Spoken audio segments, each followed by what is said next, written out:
Your Honor, this is case number 276 on the calendar in the matter of Burek versus Adams. Thank you. You're welcome. Parties have been sworn in, Your Honor. You may be seated. Ms. Burek, you were employed for a period of time as a nanny for the defendant's child. One child? One child. And it is your claim that you had a contract. It was an oral contract, and that contract provided that you would give them 30 days' notice of your intention to leave, and they would give you 30 days' notice of their intention to terminate your services. There came a time when you were away on some sort of a vacation, and you claimed that Miss Adams unceremoniously fired you without giving you the requisite 30-day notice. Correct. In addition, you claim that they owe you the plane ticket, because if you had not been terminated so abruptly, you would have had a plane ticket to come home from vacation. So that's your case. Ms. Adams says that there was certainly a contract, an oral contract, that provided that you would give them 30-day notice of your intention to leave, but there was no commensurate 30-day provision with regard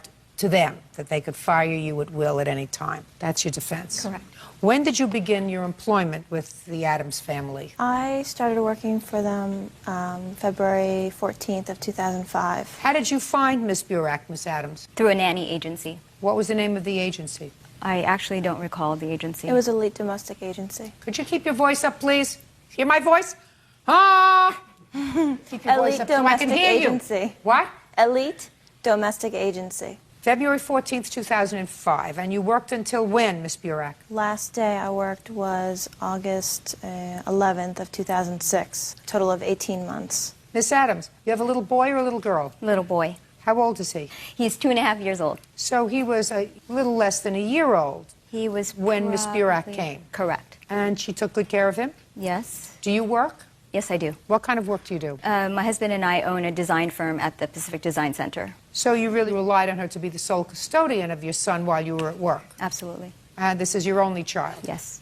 Tell me why you fired her. There were many incidents that led up to the termination. It was definitely a culmination of incidents. The last incident was Danielle going on vacation. When did she go on vacation? She went on vacation. The dates changed. So at first she wanted to take off August 11th, 14th, and 15th. On the day of the 10th, she requested to take off the 14th, 15th, and 16th. And that was a pattern with her. She was very notorious for always leaving and not coming back the day she was supposed to come back. So that was not surprising to me that she requested those 3 days. I had to reschedule my meetings, and I said that was fine. The day she was leaving, I said, please, please come back on the 17th. I need you back to work. Now, the 17th was what day of the week? Thursday. I said, I have meetings at work. I really need you to be back. And she hugged me and she said, I will be back. In my mind, I thought, I'm sure something is going to come up, whether it's the plane, was delayed, there was something happened, something was going to come up. And indeed, on Tuesday, I got an email saying that she wanted to take Thursday and Friday off and that she would be back to work on Monday. I sent an email saying, and I spoke to my husband and I said, I cannot believe this, but at the same time I could. And I said, I really need you back to work on Thursday. Please come back to work. And she basically then sent me an email saying that she had another person that could come in and fill in for her. Who did she have to fill in for her? A friend. A friend who is whose also name a is? nanny. I believe her name is Simone. Had you ever met her? I met her once. So I was not comfortable with... Do you know who she works for? I do not know the mother. So I really don't know anything about her. Okay. And so she said that she wanted to have her fill in. And I said, no, that's not going to work for me. I don't know who she is. I don't feel comfortable having her watch my son without me there at the house. And she sent me an email saying she's very trustworthy and she's my friend. And I said, this is not personal. I don't know who she is. No. And I basically said, again, I needed you back to work on Thursday. So when that avenue closed, she then said, oh, by the way, I didn't get my paycheck on Friday, the Friday prior. And the reason she couldn't come to work was because she didn't have a plane ticket to come back to work. So, just everything going up in the air now. What was the lie? Was the lie that there was an annual event in Santa Fe that prevented her to coming back to work? I'll find out in a minute. Okay. There was no lie. Just to say, I'll find out in a minute. Sure. She wanted the extra 2 days because the extra 2 days meant the extra 2 days plus a weekend. Where was the boyfriend? The fiance was in New Mexico. With you? Correct. And Is his that daughter. where he lives? No, he was out in New Mexico for work with his daughter. Did you travel out there together with him? No. They drove together separate earlier, and I flew on my own. When were they coming back? They were coming back on the following Monday. So you were going to be flying home alone, according to you, on Sunday. Well, I was going to fly back Wednesday night to be back to work for Thursday and Friday. Yes. And and I didn't receive my paycheck for my last 2 weeks of pay, and I kept asking Lisa why I wasn't getting the paycheck, and she wasn't addressing it. And I didn't have the funds in my account to purchase a ticket back to work. How did you purchase the ticket, Miss Burek, to go out there? I had money in my account. Well, I want to know how exactly you did that. Did you pay for that ticket in cash? Did you pay for that ticket with a credit card? How did you pay for that ticket? I'm sure you can document it for me. I paid for my ticket online. Online with what? With my debit card. You have a record of that? I don't. I have a record of flying back, but I don't have a record of that, no. I'd like to see it. Okay.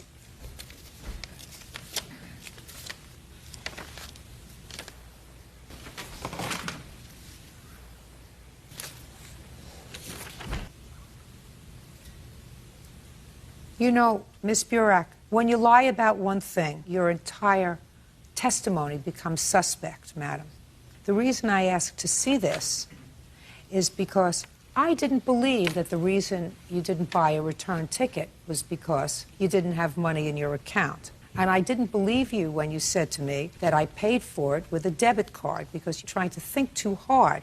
Now, it doesn't make sense for you to pay for one ticket going one way with a debit card and the other way with your MasterCard, which is how you paid for this ticket. So it didn't make any difference whether you had the paycheck in your account or not. You could have purchased your round-trip ticket at the same time you purchased a ticket going, you could have purchased it coming back. Because you didn't use a debit card, you used MasterCard. Well, the reason why I didn't book the flight back was because I didn't have enough money in my account on You told me Thursday that night. before. I didn't believe it when you told me for the first time. And now that you hand this thing to me, it clearly says that this ticket was purchased with a MasterCard, which doesn't require that you have the money in the bank at the time of the purchase. You just have to pay it when you get the bill. You follow me? I follow you. Good. So that's not why you didn't buy your ticket, because you didn't have money in the bank. So the story that you just told me about not buying the ticket on Wednesday is really not true. Well, it is true. No, it isn't. Then explain to me why it was purchased on MasterCard. Because my fiance offered to pay for my ticket. He should have offered to pay for your ticket on Wednesday when you were due home. Well, I didn't feel comfortable asking him. I understand why you fired her. Judge Judy continues in a moment. That requires a yes or a no answer. They didn't pay me, yes, I would equally That's say. not my question, sir. Oh, I'm sorry, maybe This is my ballpark. Okay, my playground. And later today, If she felt that she needed the money before, she should have called the travel agent herself. She could have done this and she would have done that. And if she did this, she wouldn't have been in that chair. She had an agreement with you.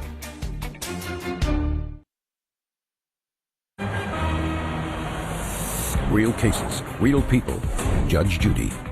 Nanny Danielle Burek claims former employer Lisa Adams terminated her without cause. Lisa says Danielle was unreliable. Now you want me to believe that you had a contract with Miss Adams.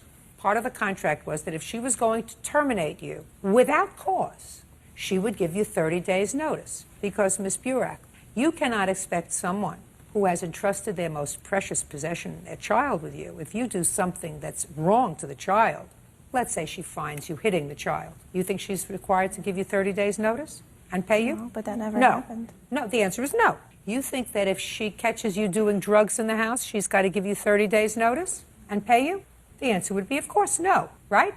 Well, what Miss Adams is saying is she found you to be dishonest, that you were giving her dishonest answers for what your intentions were when you went on this vacation, that you had an intention to follow a course of conduct which was coming back late and being irresponsible. So while it's true that you didn't, as far as she knows, abuse her child or neglect her child, it is a short leap from being dishonest with regard to one thing to another.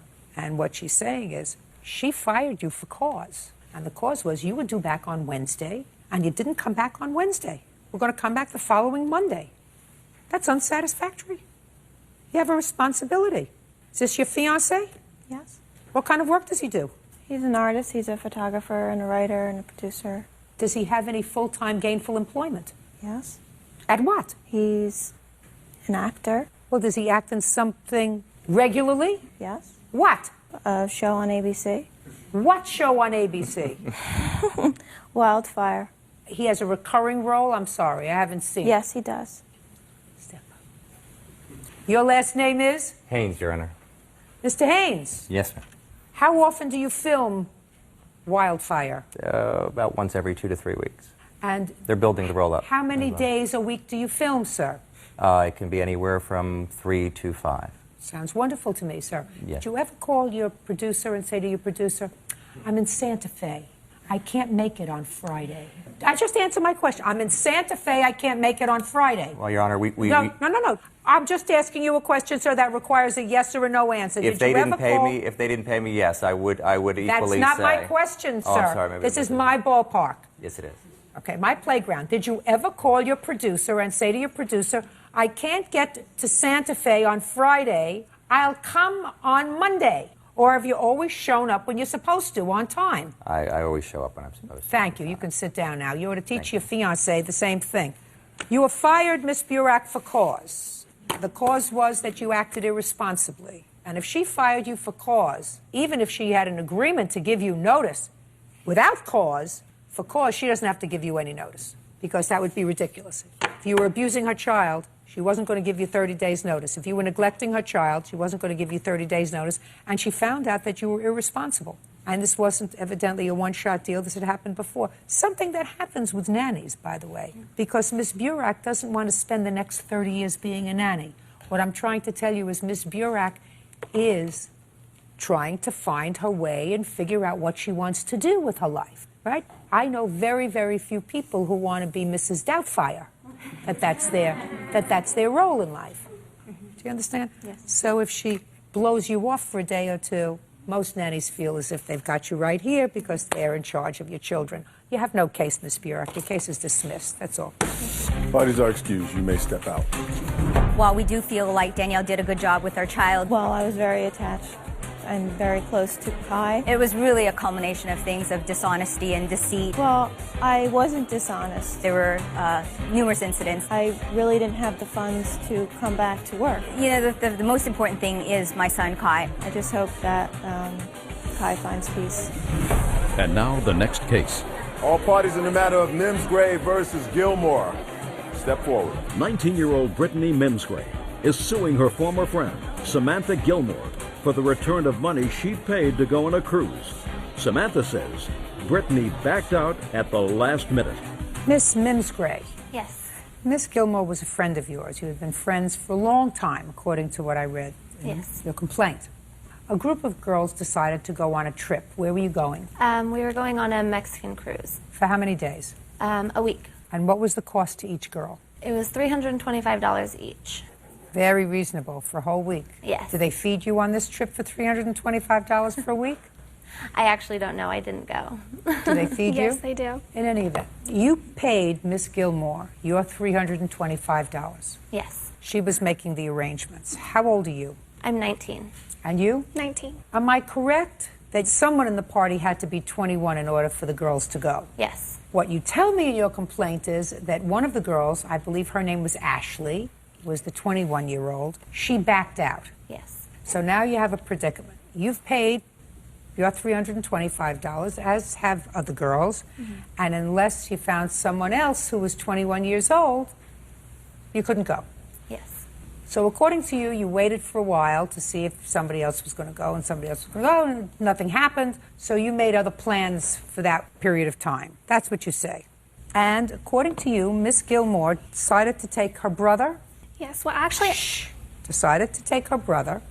He was going to pay for himself. And his brother had a friend whose name was Gaius. Gaius? Gaius Mike. And he goes by Mike. Good. His name was Mike. Mike went on your ticket, Yes. and you want the money. Yes. Now, didn't Mike pay? No. Why not? Because we had made oral agreement that Mike was going to pay after the cruise, but Brittany showed up at my house the day before. We left saying that she wanted it then. Just a minute. Who did Mike make the arrangement with? With you? With me. He made with me and she made Just it a with me. second. So Mike made the arrangement with you that he was going to pay for the trip. Yes. And you told her that Mike was paying for the trip. That was your agreement with him. Yes. Now she's suing you because you told her you're going to get your money for this ticket. That's what you told her. Yes. Go get the money from Mike. She has no way of suing him because they did not have an agreement. The agreement was between the two of you. You have a cause of action against him if he breached that agreement and didn't give you the money. Yes, but since she had come to my house saying that she wanted the money earlier than she had expected, I figured if she felt that she needed the money before, even though he wasn't able to provide it for her, she should have called the travel agent herself and said that, because what she said was she wanted her ticket or the money. Madam. Ma'am. She could have done this and she would have done that, and if she did this, she wouldn't have been in that chair. She had an agreement with you. And the agreement was you were going to give her back her money because your brother and his friend were going on this trip with you. And if the friend stiffed you, sue him. He went, he had a good time. I assume he ate, right? Well, I'm sure his company wasn't that terrific that entitled him to a free ride, right? Right, Mr. Gilmore? You wouldn't give him a free ride. Ma'am, she canceled out at the very last minute. Are you following me? Your daughter made an agreement with her that she would get her money back. She has to do that. Now, since she did not gain anything herself, perhaps, unless she likes Mike, she has an absolute right to turn around and sue Mike for the cost of the ticket because he promised to pay her, and he didn't. She may have had a lot of other options. She doesn't have to exercise all those other options. She had an agreement with your daughter. Do you get it? Yes. Good. Now, you have a counterclaim for harassment and the expenses surrounding harassment. Ms. Gilmore, you want to tell me about that? Yes, when she had decided 4 days we had agreed that Mike was going to take her place. We had made the agreement that he was going to pay after, and she kept constantly calling saying that she wanted the money earlier, and I told her that I didn't have it and that Mike hadn't given it to me, and she kept calling me, harassing me, and showing up. She showed up at my house the day before saying she wanted the money or the ticket, and the option was that she could call the travel agent and say that she wanted her place back because I didn't have the money. So she was calling me constantly, leaving me messages, calling me when I was that's what at work. happens when she feels as if you were stiffing her money. That's not a cause of action for harassment. You have to give her the $325, and I suggest that you and your father, when you leave here, you go to small claims court and you sue Mike for the trip that he took, that he enjoyed, that so far he didn't pay for. Right? Right. As between the two of you, you owe her $325. Do you understand? Yes. Good. Goodbye. Parties are excused. You may step out. On a loan. Order. All rise. Yeah, this is case number 273 on the calendar in the matter of Sinise versus Tracky. Parties have been sworn in, Judge. You may be seated. Folks, have a seat, please. Mr. Sinise, the defendant was a friend of yours for several years and a co-worker at a mortgage refinance company. Yes. Your lawsuit alleges that you brought in a customer to refinance his mortgage. He was a friend of yours. And then, unfortunately for you, you were violated on a parole violation and you were sent to jail. You asked the defendant if she would like to finish the loan application with the agreement that she would split the commission with you. She agreed. And you were in prison for how long? 6 months. When you got out of jail, you called her and said, "Where's my check?" And she says, "I'm not giving you your half of the check because I did all the work." That's your defense. Basically. I have a little bit more to say about it. Well, I hope not much more, madam. Let's see what we can agree upon. Okay. How long have you been working at this mortgage finance company? Approximately a year. And how much of a commission do you get when you refinance a loan? It was 60% of all of the total fees that were involved in the loan. So let's say I want to refinance a $100,000 mortgage. What would your commission be? I'd probably make about $2,500. What's your friend's name? Paul, ma'am. That's not him, is it? Yes, ma'am. Oh, good. Very good. Paul, step up, please. Sure. Paul, why did you want to refinance this loan? I was going to invest in some other property I had, and it seemed like the interest rates were right at the time. So you contacted your friend? Yeah. I mean, I knew he was in the business. He told me he had just started working there, so. You thought you'd give him the business? Absolutely. When was this? I would say probably end of October, maybe the beginning of November, we started talking about it. Of 2005? Yes, correct. And did you ultimately refinance your house? Yes, I did. Through the company that they worked for? Yes, that's right. And how much was the refinance? I don't remember the exact, but I think it was around $250 something. Mr. Sinise, how much was it? The total refinance was $235,000, ma'am. Is that correct, Ms. Tracky? Yes, Your Honor. And what was the commission on that? I ended up making $4,660. I have to check that. $4,666.51. That was your entire commission? Yes. Now, when you found out that you were being violated, by the way, what were you violated for? Dirty urine, ma'am. Not smart. Right? Right.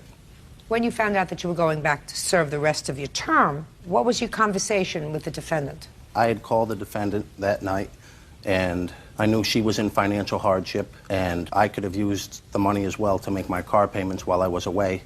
So I asked her if she would be willing to finish the loan, and we would split the commission 50-50, and she agreed to that. Okay. The loan was completed, and you got no money.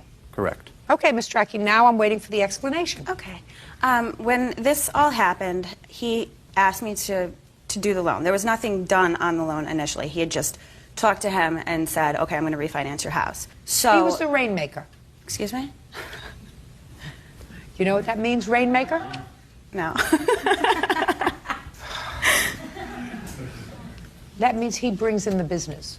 Because without his bringing in the business, there would have been nothing for you to share. Correct. So he didn't do anything on the loan but bring in the business. Right. Go ahead. Okay. Initially, the loan amount was supposed to be over $300,000. We went over the paperwork, the disclosures that he had printed out from when he, put the loan together. When who put the loan together? In the computer, put the loan together. You just print out paperwork. So he had done something. Okay. Right? Right. He put something in a computer. Yes, he did. That's more than I could do. Go ahead. Okay. We had gone over exactly what the loan was going to be like, and like I said, the loan amount was going to be larger because he had stated to me that he knew the value of the property, which was... All right, you thought it was going to be $300,000. It turned out to be $235,000. No, it was supposed to be about probably $50,000 more, correct. So, the loan amount. Because he wanted... Okay. Gotcha. Okay. So, I asked him where he got that figure from, because that obviously makes... You got to get to a point. Okay. So, he made up the value of the property. When I found out the real value, we had to cut the original amount that we were supposed to split. We were supposed to split $9,000. That was the original total fee. You could have backed out any time. Ms. Strachey, first of all, this loan was completed... Listen to me. Hey, the loan was completed what month and year? It happened just after January 1st, 2006. Okay. Since January 1st, 2006, how much money have you made at the company? Well, I left that company probably a few months later than that. I would say $10,000.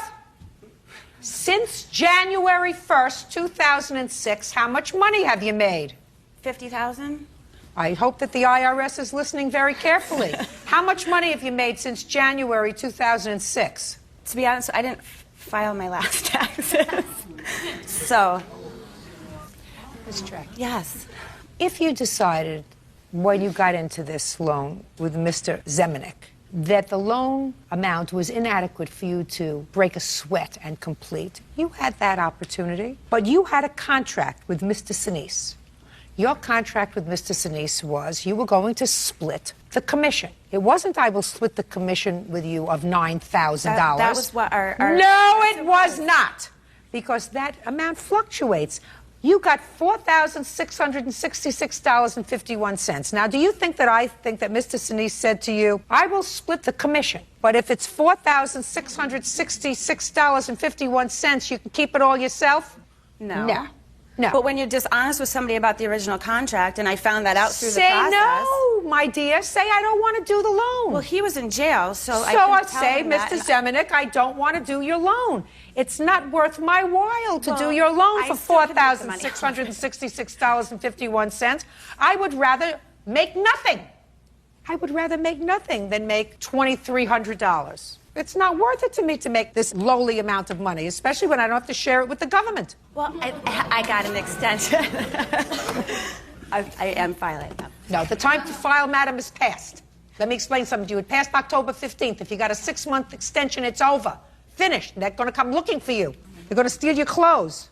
Judgment for the plaintiff for the amount of $2,333. Thank you very much. That's all. Parties are excused. You may step out. It's like that? I definitely didn't backstab my friend because we had been friends since then. He told me to forget about the money until he got mad at me. She didn't want to do me a favor when I was incapable of doing it myself. Because I didn't do him a favor and get perfume for his girlfriend. 1 cent just cost her over $2,300. He's a punk. And now the next case. All parties in the matter of Barrett versus Levito. Step forward, please. Jennifer Barrett is suing her fiancé's ex-girlfriend, Tara Levito, for making false allegations to Child Protective Services. Tara says she stands by her claim. Ms. Berendt, the defendant is the ex-girlfriend of your current fiancé, is that right? Yes, Your Honor. And it is your claim that she made false allegations about you to Child Protective Services, which resulted in an investigation, some embarrassment. The charges were unfounded, according to you. Yes. And you want compensation for that. You said she did it out of retaliation for something. The defendant says that her concerns about your child were legitimate, which is why she called Child Protective Services. Right? Yes, Your Honor. Judge Judy continues in a moment. Her daughter's hair wasn't brushed and she was looking dirty, and I just felt that the phone call that I made was correct. And I don't care what I didn't ask you about your feelings yet. I'm not quite interested in your feelings now or ever.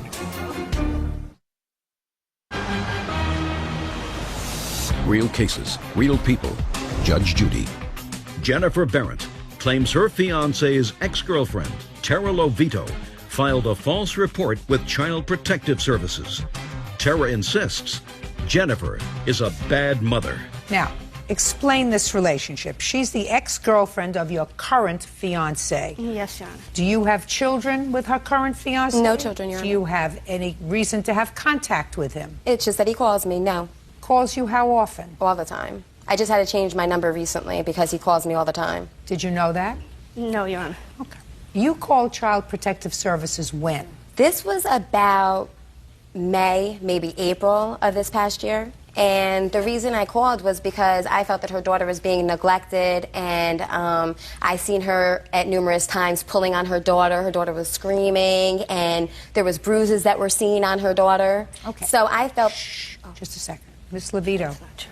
How many times have you seen Miss Berendt with her daughter? About 3 times. When was the first time? The first time was in Mamaroneck, New York, and it was... Date? January. January of 06? Yes. And what did you see? I seen her and saw her. I'm sorry? You saw her? Yeah. Her daughter and Jennifer in Mamaroneck around like a whole bunch of guys, and her daughter was like just like dancing around and stuff like that, and I saw her like yelling at her daughter at one time. Okay. And how old is her daughter? I'd say about 7 to 8 years old.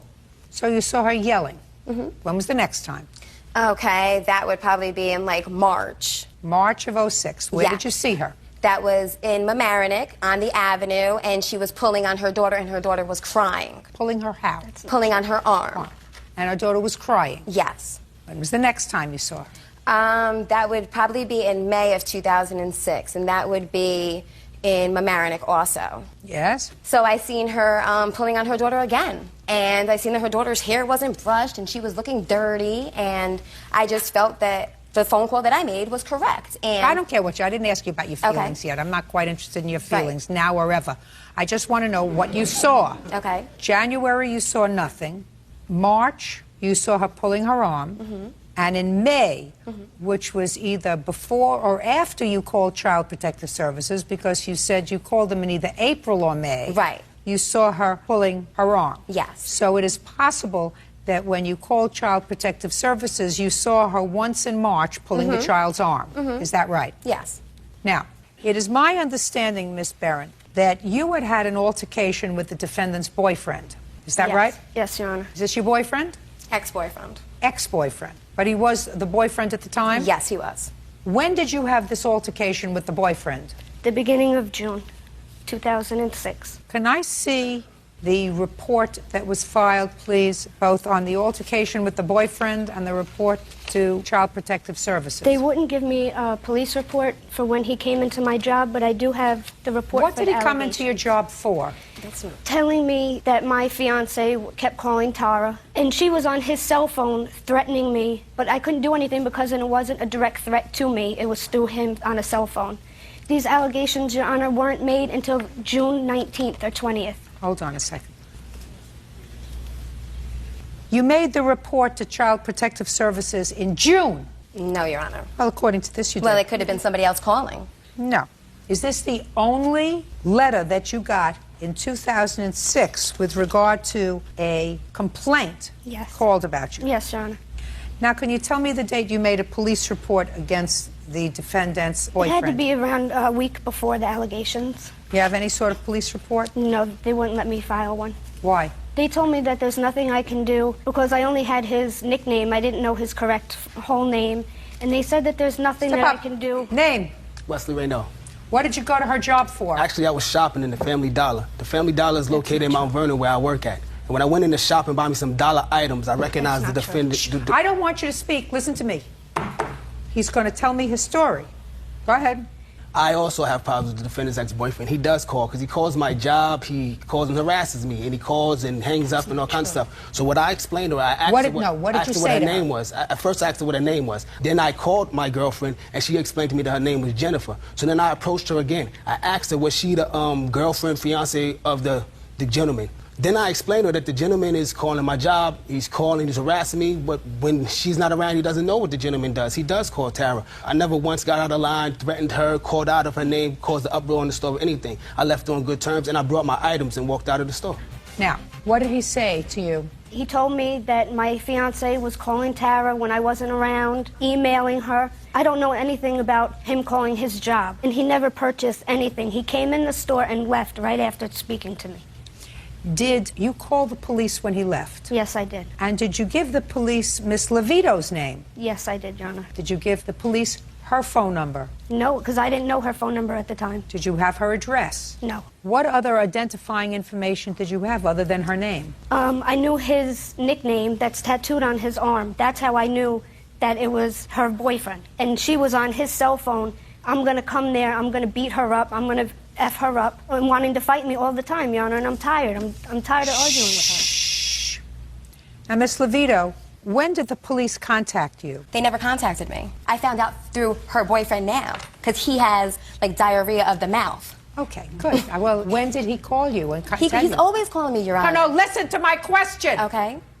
When, after your ex-boyfriend went into the store and confronted Miss Berendt, did her fiance call you? That same exact day. Probably right after he walked out the store. Okay, I'm sorry. Just answer my questions. Okay. What did he say when he called? He said that my boyfriend went in there harassing her, saying that he's threatening her boyfriend or all this mess. And it wasn't even true because I know him, and he went up like just to resolve the whole situation that's been going on. Her boyfriend still constantly calls me. I just had to change my cell number again. You know, she's always talking stuff about me over the phone, and it's just crazy. Mr. Rayno, do you remember what date you were in the store? Definitely not. It was a while ago. I didn't remember the situation was going on. I mean, just like Tara says, the gentleman pops up and he's in front of my job. Nothing, listen to me. It has nothing to do with her. Yeah, but I honestly don't remember. It wasn't like that's I'm just asking you. Okay. Do you have children? Yes, I do. How many? One. How old? 6 years old. Child live with you? No. Who's the child live with? He lives with his mother. You have children? No. Who do you live with? Myself. I have my own apartment. How many times have you called Child Protective Services in your life? I've called maybe 2 other times. Tell me about those 2 other calls. One was because I was seeing this girl being bruised up before, and it was a friend of a friend's, and I called on them anonymously because I feel that if you see anything going on... Listen to me. Shh. I didn't ask you what you feel. Okay. I told you before I have absolutely no interest in your feelings. Okay. A friend of a friend... Daughter was bruised up. Was bruised, and I so you called? Yes.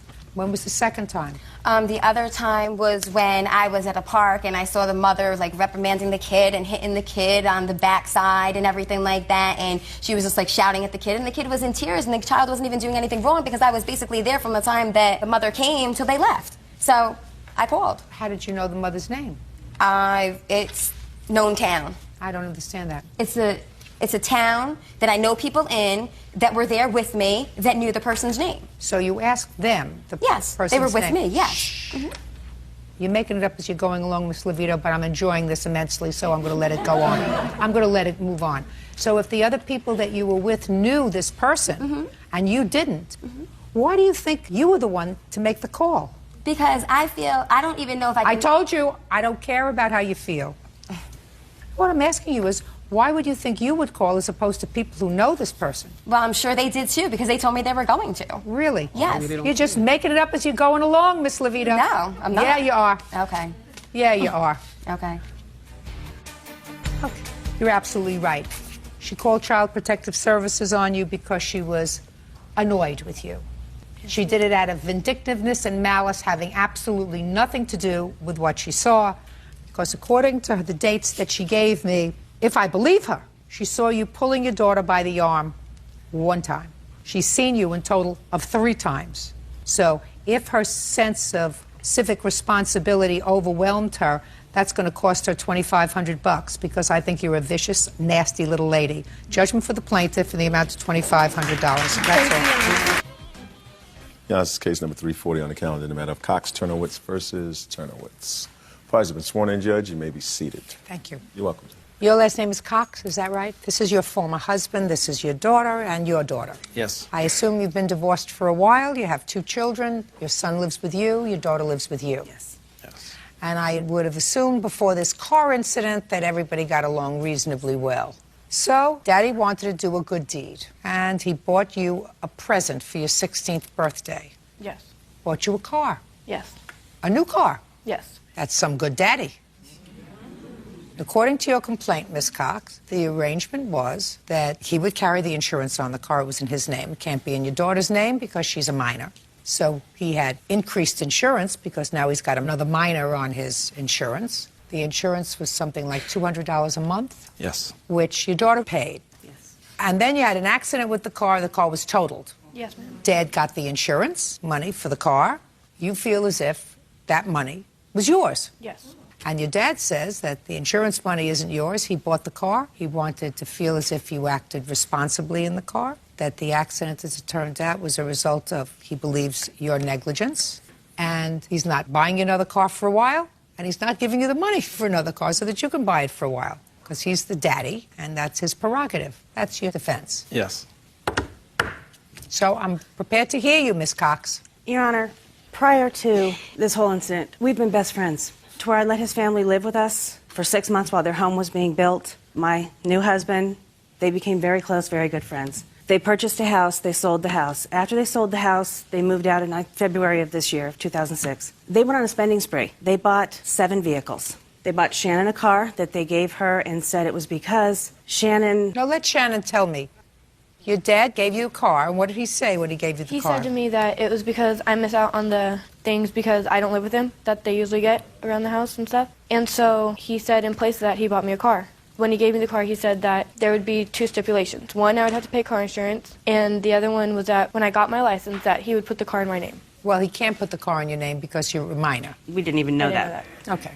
And so I started paying car insurance when I got my license, and I feel that since the car was mine, it was given to me as a gift, that I should get the money. And what are you going to do with the money? Buy a new car. But not a brand new car. Tell me about the accident you got into. I was going down a hill. I moved my foot from the brake to the gas pedal. The gas pedal got stuck between my foot and the sandal. You were wearing what kind of shoes? Sandals. Flip-flops? Yes. That's not a good thing to do when you're driving a car. No, it's not. Did you know that before you got into the car? No, because that's usually what I wear, and so... Well, you know, I found this case to be kind of interesting because there is a certain wisdom in your parent being able to say, listen, I'm uncomfortable. I gave you a car, but you could have been killed. And how am I going to feel as if I gave you the car and then you got killed and it's my fault? Because but for the fact that I gave you this car, you'd be alive. You'd never get over that as a parent. Never. You got it? So we'll come up with a more reasonable solution. I assume that you want to do that, sir, because I assume that you don't want to be estranged from your daughter. Well, Your Honor, I bought all the kids a car. Yes, I did buy 7 vehicles, but I bought my oldest daughter a car, who is my stepdaughter. She wrecked it. It was in my name. She totaled it. Didn't learn my lesson the first time. We did not buy her a new car. We did not get her another car. Her grandmother and grandfather eventually bought her a car. My son, I bought him a car. His car is now in his name because he's 19, has a job, goes to college full-time. He's doing well. I signed it over to him. He's good to go. We gave Shannon the privilege to drive the brand new car, 07, because Shannon doesn't get the benefits that Nicholas gets at the house every day or other kids get. Your stepchildren, how many? 1, and she's 20. Then my youngest has a car sitting at home now that he'll be able to drive when he gets his license. What we did was about 2 weeks ago, we offered that car to Shannon to drive. And her mother turned us down and said she will not drive anything unless it's in her name. So, well, that's a mistake. I am. I'm pretty much. No. That's. But Ms. Cox, I'm here trying to put a moral solution in this situation, and I find, you know, your father's position pretty solid. I would have no problem if he said, "Listen, what I'm going to do is I'm going to put the money that I got from the insurance which is what, $12,000? Yes, ma'am. I'm going to put it in a bank account, your name and my name. When you turn 18, you can take that money and go buy a car. That's what Your we Honor, asked. that's what we asked. Just a second, because I made you a gift, but I'm not prepared to, at this stage, give you the privilege of having a car because I don't think you're ready to have a car. And I don't want to destroy my whole life if, God forbid, something else happens. Is that a solution? No, Your Honor. Why? Because I've told all the kids the same exact thing, and she should be no different. You mess it up, you don't do well, you're not responsible, you're done, I'm not going to get you another one. Okay. The act of irresponsibility that you're talking about was the fact that she was wearing flip-flops in the car. Is that right? That, Mr. Turnowitz, is not such an egregious act, in my judgment, as to vitiate the gift. You see, you made a gift to her. A privilege. No, sir. Sorry. Privilege. Say, no, sir. Okay. Wrong. You made a gift to her, and you set certain conditions. And the conditions were you have to be responsible and pay the insurance. Certainly, if she had wrecked this car while under the influence of alcohol, while she was speeding, while she was out at 4 o'clock in the morning with friends and there was beer in the car, I would say absolutely vitiates the gift because it was a conditional gift. But now you're asking me to judge whether the wearing of sandals, flip-flops in the car is such an egregious violation as to say that she's irresponsible, and I say it is not. I'm on your side. I don't think that you have to replace this car right now, and I don't think that you have to give her the money right now for the car.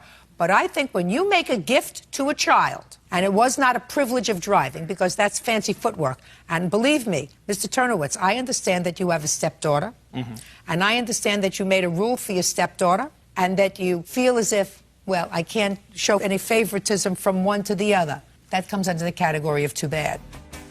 Judge Judy continues in a moment. We're not talking to the wife. We're talking to him. I believe he's a real good guy. Maybe caught between a rock and a hard place when he gets home. That's not my problem. And later today. As I'm in the kitchen, my daughter comes out of my bedroom, and I all of a sudden heard the dog screaming, and the boys are silent.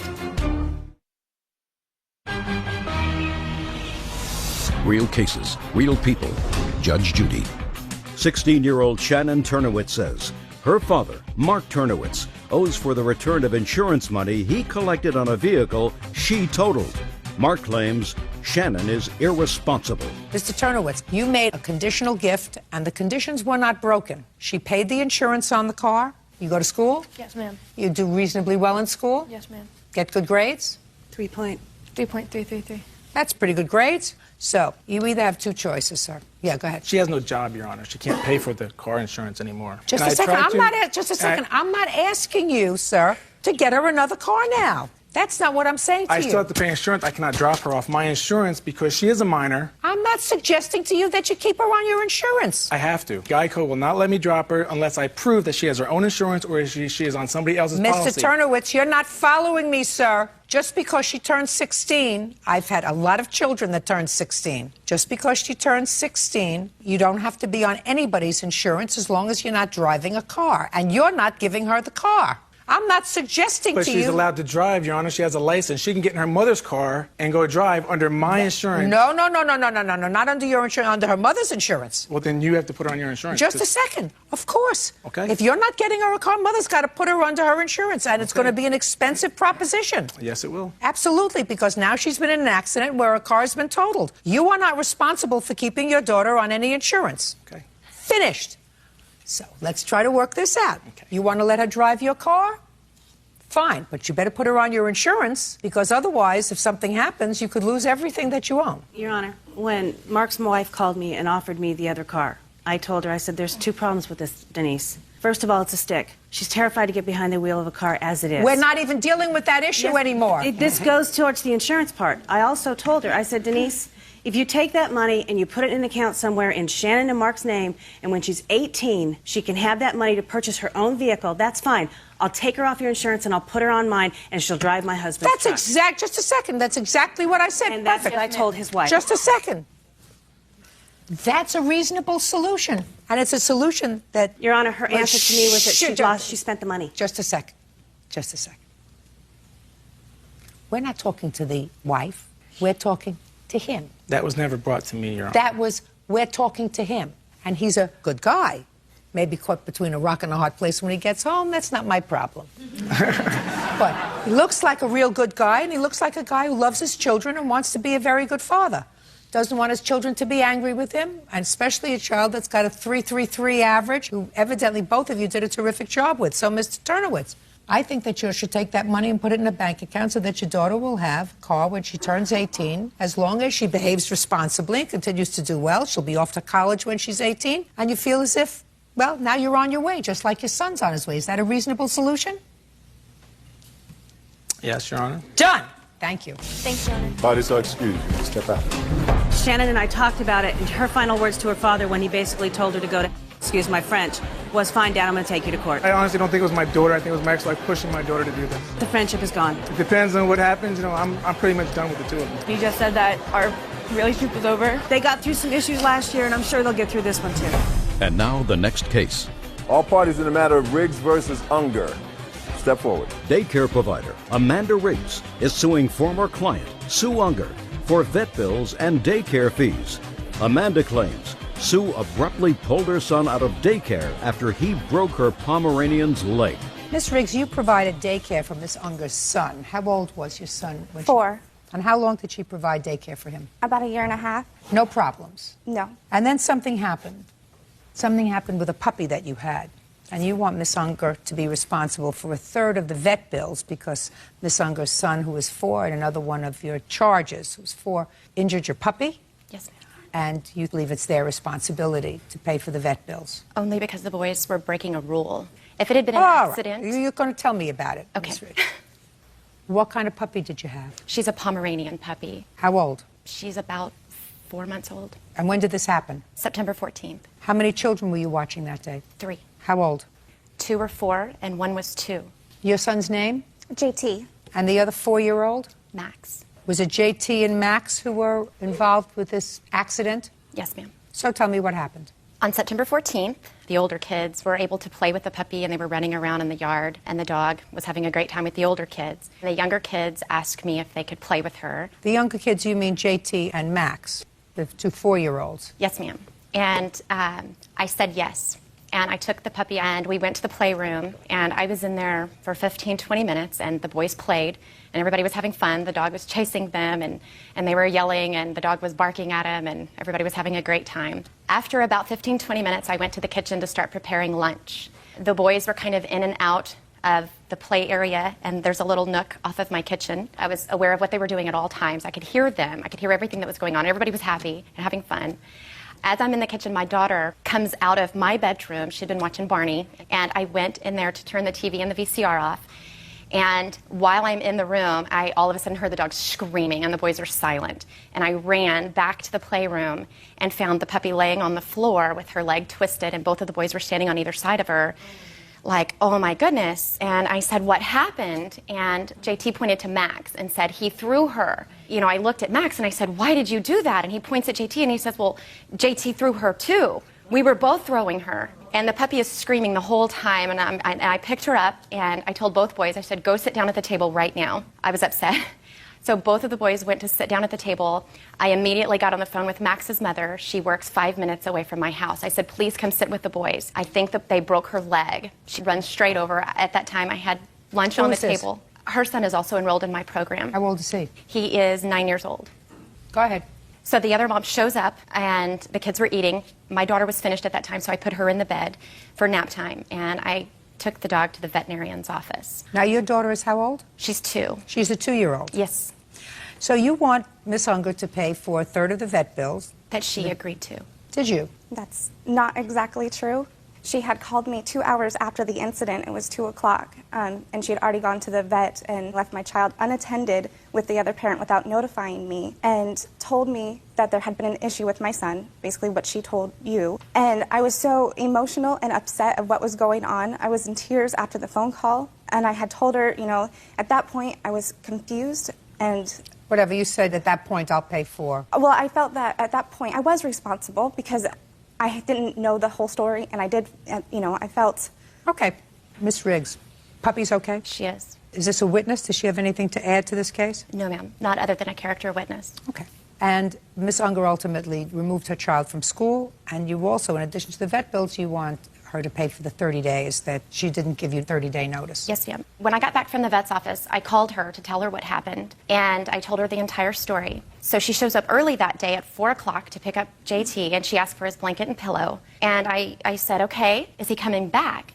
And she said no, she could barely speak. And I said, well, why not? Can you tell me why? And she says, well, you know, I can't pay for this. This is my grocery money. I never said that. You did. Well, whatever, but you had not had a problem with her, Miss Riggs, for the year and a half that her son was in your care. So clearly her decision to remove the child that day was precipitated by this incident, because that's not coincidental. So I have to make a judgment as to whose responsibility it is and whose fault it is. You know who I think? You. Really? Your Honor. Shh! Does it sound as if you're not having a fair shake here? No. Ms. Riggs, I'm going to give you an example that doesn't involve a puppy. Yes, ma'am. You have a 2-year-old daughter. Yes, ma'am. Let's say you were in the kitchen cooking lunch and your 2-year-old daughter was in the crib. You had just put her down for a nap. And the boys were playing in another room. And all of a sudden you hear your 2-year-old daughter screaming. And you go inside, and the boys had gotten into the crib, and it hurt her. Twisted her arm. You took her to the emergency room. You had an emergency room bill of $900. Fortunately, she's okay. Whose responsibility do you think it was? Not theirs. She has Not an the agreement parents. with me. Not the parents. Your responsibility when you are a daycare provider is to ensure that while these children are in your care, they are supervised. And if they do anything while they are in your care, that's your responsibility. Yes, ma'am. Once you assume the responsibility for caring for toddlers, and if the toddlers are acting like toddlers, they're 4. That's a toddler. Okay. They're not in school. They're in daycare. They're not old enough to be in kindergarten. So if you elected to allow them in an unsupervised way, see, I've had small puppies too, and I have grandchildren. I wouldn't let my grandchildren around my puppy for nothing. And they're kind, gentle children. But they don't understand that if you pick something up and you squeeze it too tight and the bones are very fragile, they can be hurt. They don't have a capacity to understand that. That's your responsibility, Miss Riggs. I think that it was an unfortunate circumstance, but certainly if I had a 4-month-old puppy and 2 4-year-olds and I was going inside to fix dinner, lunch, or whatever, that puppy would have come with me and gone right back into its crate and said, boys, you can come in, you can play with it in its crate, but when I'm not here and you're running around 2 4-year-olds and you have a little tiny 4-month-old Pomeranian puppy that can get stepped on and crushed, I wouldn't have left it in the unsupervised control of 2 4-year-olds. Your case is dismissed. That's all. Judges. Parties have been sworn in, Judge. You may be seated. Folks, have seats, please. Mr. Hodges, you are the owner of this bar and grill. It's a corporation. I'm the president, majority shareholder, yes. What's the name of the club? Belly Up Tavern. How long have you been president? 28 years. In the 28 years that you've owned the club, how many times have you been sued by patrons for having them illegally bounced from your club? I'm going to guess 5. Now, Ms. Ackerman, it is your complaint that one or more of the defendant's employees that were employed as security in defendant's club forcibly ejected you from the club. Not only were you bruised physically during that time, but you were also emotionally bruised, embarrassed. The defendant's position is that you were drunk and disorderly and had to be forcibly removed from the club. Is that right, sir? Correct. Okay. This is the boyfriend who was with you that night? Yes. You are Mr. Parisi? Yes. Fine. Okay. Miss Ackerman, tell me what you were doing at the club that night. It was supposed to be a really good band. We were actually down the way at a grand opening for a tile and bath store. So you hadn't started out there? Had not started out, had not had plans or intentions of going there in the first place. How far was that from the defendant's pub? Probably about 5 doors north, same sidewalk. And what time did you arrive at the grand opening? Around 8:30. There was alcohol served there? They were serving alcohol, yes. Okay, and did you drink there? I started to have a glass of wine poured for me, but they ran out of white wine, so I had maybe half a glass. And was Mr. Parisi there with you at 8 o'clock? Yes, he was. Were you a guest of whom at this tile and bath place? A woman named Susie Banks. She was working to open this new store. When did you leave? Around 9. Okay, what happened at 9 o'clock? Susie Banks gave us tickets. Look at me. Gave us tickets for the Belly Up. She said it was a really good band. I don't even recall the name of the band at this time. and she handed us the tickets and talked us into going over to the Belly Up. And you got there about 9 o'clock? Shortly after, we did stop at the Wild Note Cafe, which is right next door to the Belly Up, with another couple, and we shared dinner and shared 1 bottle of wine there. What time did you leave dinner? I know it was before 10 o'clock. And you went to Belly Up Tavern? We went into the Belly And Up. you gave them your passes? And when you first arrived, did you have anything to drink? No, I didn't. It was actually so crowded I couldn't even find my way to the bar, let alone order a drink. Why don't you pick it up from there and tell me what happened with the defendant's employees? I had gone into the bathroom. What time? I wasn't carrying a watch, so I really can't say. I'm sure that all this was over and done with by 11 o'clock. But when we came out, it was just way too overwhelmingly crowded for me. I wasn't enjoying myself, so I approached Lorenzo, told him that I was going to be leaving, and I didn't mind if he stayed. And I was headed towards the exit when 2 to 3 men approached me from behind. I didn't even see them coming. And what happened? And they started to put their arms on me without saying any words. That's my whole argument. I feel that they used excessive force instead of verbal communication. If they would have just spoken with me. Tell me what they did exactly. They started to put their arms on me. What do you mean started to put their arms on you? Well, they approached me from behind, so I couldn't really see. My peripheral was, pretty restricted. Right. And they didn't say anything. I asked who they were, what they wanted. I didn't hear any response. And as soon as they started to touch me, I started to shrug them off, shake them off, because I didn't want them touching me or on me. And they wrestled me to the ground and picked me up by my ankles and my wrists and carried me out the front door. And during the struggle, unfortunately my tube top had slid down around my waist, so as they were carrying me out by my ankles and my wrists, I couldn't even pull up my shirt. My whole upper body was exposed. And what happened? They dropped me off out front, and police came, and a friend drove me home. Is there a police report? I heard that there was a police report. You don't have I don't have it. Fine. I have a sheriff's report from when I made a report about not even 2 days later. So you were not physically injured? Minor scrapes and bruises all over my body, my back, my shoulders, my arms, Do you have my any wrists. photographs for me? No, it claims right here in the sheriff's report that he does note all of them, and he admits that when he tried to photograph it, the lighting was wrong. He shot directly. I'd like into to see that. I highlighted that section with the actual injuries.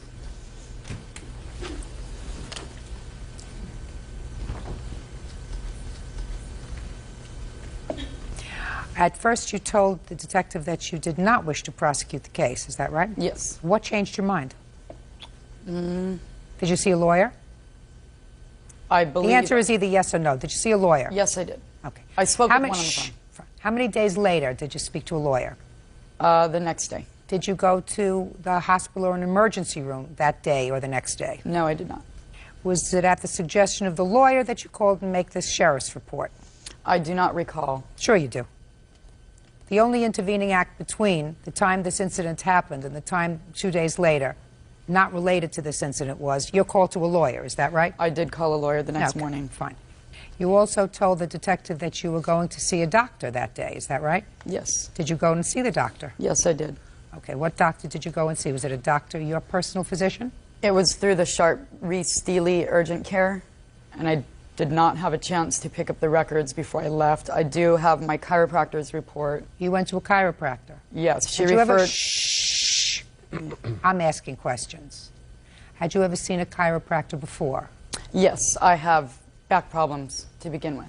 So you went to see the same chiropractor that you had seen before? Actually, no. I had never seen James before. So you went to a different chiropractor? Yes. Is the chiropractor that you went to a chiropractor that was recommended by your attorney? Yes, he was. It's almost like I have a crystal ball. Sounds like you've been there before. Yeah, I have been. Now, Mr. Hodges, were you there that evening? No, I was not. Are these your two employees? One employee and one independent witness. Who was the employee? Mr. Samatua, right behind me. And who was the independent witness? Joe Taylor, and he's sitting next to Mr. Samatua. Mr. Taylor, you want to step up here, sir? Sure. Were you a patron in the club that night? Yes, ma'am. Did you witness this event? Yes, ma'am, I did. How much did you have to drink? I don't drink. You don't drink at all? Nope. So what were you doing at this club? Listening to the band. Other than being a patron and visiting the club, do you know the defendant? No, I do not. Now tell me what you saw. I was standing at the end of the bar, and I was just up stretching my legs because we were sitting close to the stage. And I just kind of heard a ruckus, and she had come out of the ladies' room. And Did you see that? I didn't see her come out of the ladies' room, but I heard one of the bouncers, and I believe it was this gentleman, say to her, "You can't go around shoving people." And then she basically turned to him and told him to go himself. Judge Judy continues in a moment. I did serve her wine myself, and when we did run out of wine, she actually showed me behind my desk where she had a stash of wine. That's not true. Real cases, real people. Judge Judy. Aaron Ackerman says nightclub owner David Hodges owes for an assault committed by bouncers at his club. David says Aaron was drunk and belligerent. Go ahead. And he got up and he put his hand on her arm and said, "You have to leave the premises." At that time is when she pulled away and he went to grab her again and she started to swing. What do you mean she started to swing? Well, she didn't want, leave me alone. And then at that time another bouncer came. And one of her shoes came off because she was kicking so hard and flew back over. What do you mean she was kicking so hard? She was trying to get away from him, I guess. You mean she was standing up and kicking? Yeah, at that time. Go ahead. Then a third bouncer saw what was happening. He came over and she was fighting so hard she slipped and she went down on the ground onto her back. And she was kicking and trying to punch, scratching, and that's when she was exposed on her top. Did you see her being removed from the premises? I saw them finally pick her up and take her towards the front door, and that was the last I saw. You were never close enough to her to determine whether or not she appeared to be intoxicated? Not really. I couldn't smell her breath or anything like that, no. Well, she acknowledges that she was, buzzed. Is that the word you used? I believe it was, yes. Yes, I see that in the report that you have here. The detective, you say you weren't drunk, but you were buzzed. It's a little lightheaded. Does that scenario sound familiar to you? Not quite. Well, I didn't actually start kicking until I was already on the ground. How did you get to the ground? They wrestled me down. That's not what he said. He said that you were kicking so hard that you slipped. That I threw myself off my feet. That you slipped. Fell. That you slipped and went down. And no one was touching me on my way down. Well, I'm not. They were trying to grab her to escort her out the door. Mm-hmm. And in all the ruckus. Do you recall the security guard telling you that you have to leave? He didn't say one word. Do you recall saying anything to him? No. Just, what do you want? What are you doing? You don't recall anything that this gentleman says he heard you say, cursing at him? No. Not till I got outside. I recall being very volatile. That's not what he said. He said that within the club. I did not swear within the club. You know this gentleman? I don't. Never seen him before in my life. Well, he saw you. Sounds like it. It does. And he wasn't buzzed. Good for him. He was also a mile away by the stage. Excuse me. You were buzzed too. We were in a bar, hence the word tavern. I don't even want your bouncer to testify. I don't even want you. Sorry for calling you a bouncer, sir. Okay? You're the security officer. Security technicians. What, security technicians. Security technicians. By the way, thank you very much, Mr. Teller. I appreciate your coming. Thank you. Would you step up just for a moment? I just have a couple of questions to ask you. Do you wear any particular kind of uniform? Yeah, I wear a yellow shirt that has a staff on it, belly up staff. Do the other security technicians also wear yellow shirts? Yeah. How long have you been employed by Belly Up? 2 years. Ever been the subject of a lawsuit before? No. Hmm? No. Okay, have a seat. Have any other witnesses for me, sir? We have Susie Banks here. She outside? She's outside, yes. Where would you get her? Susie Banks.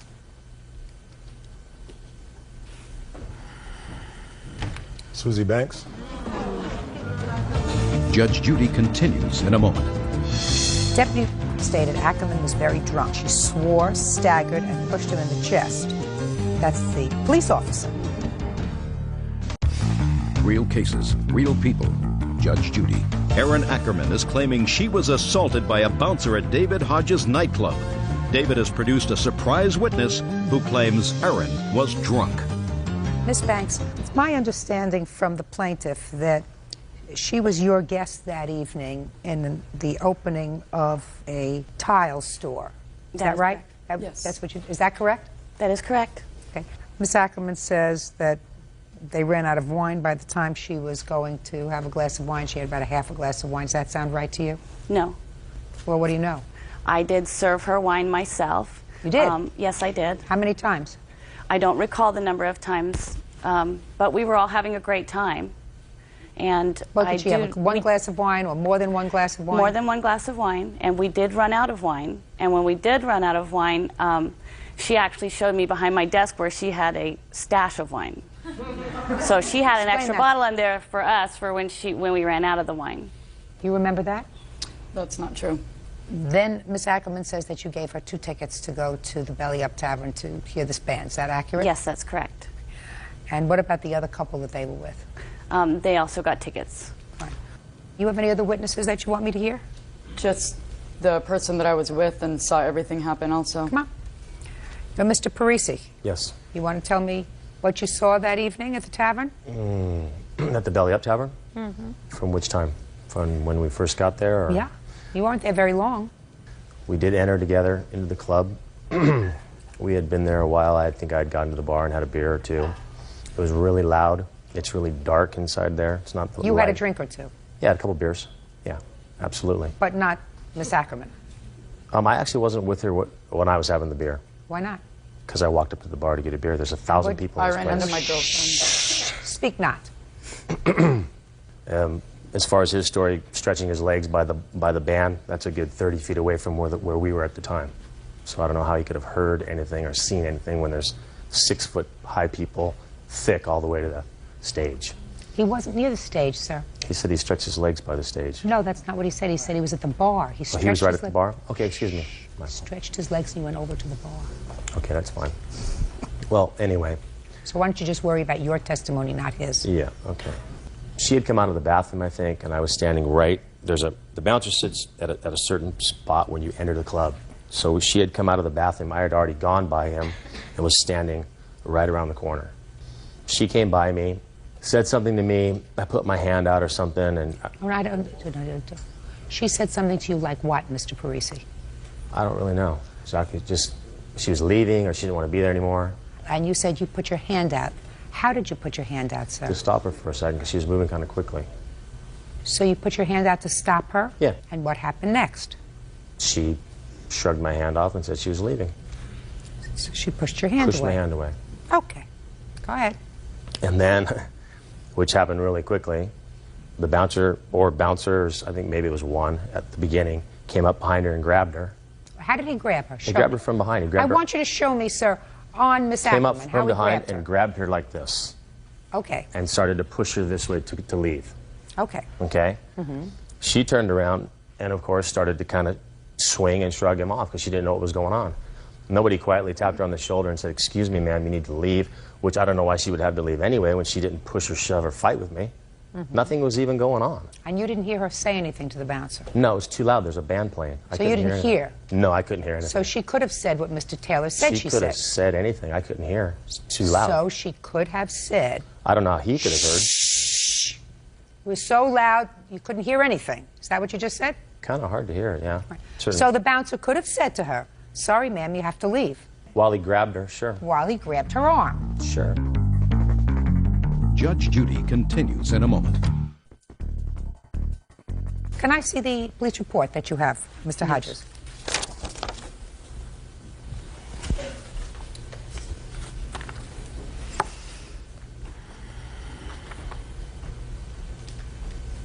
Ms. Ackerman, I'm going to read you what deputy who responded to the scene that evening and actually witnessed what happened, at least outside, stated in the police report. Have you ever seen this police report?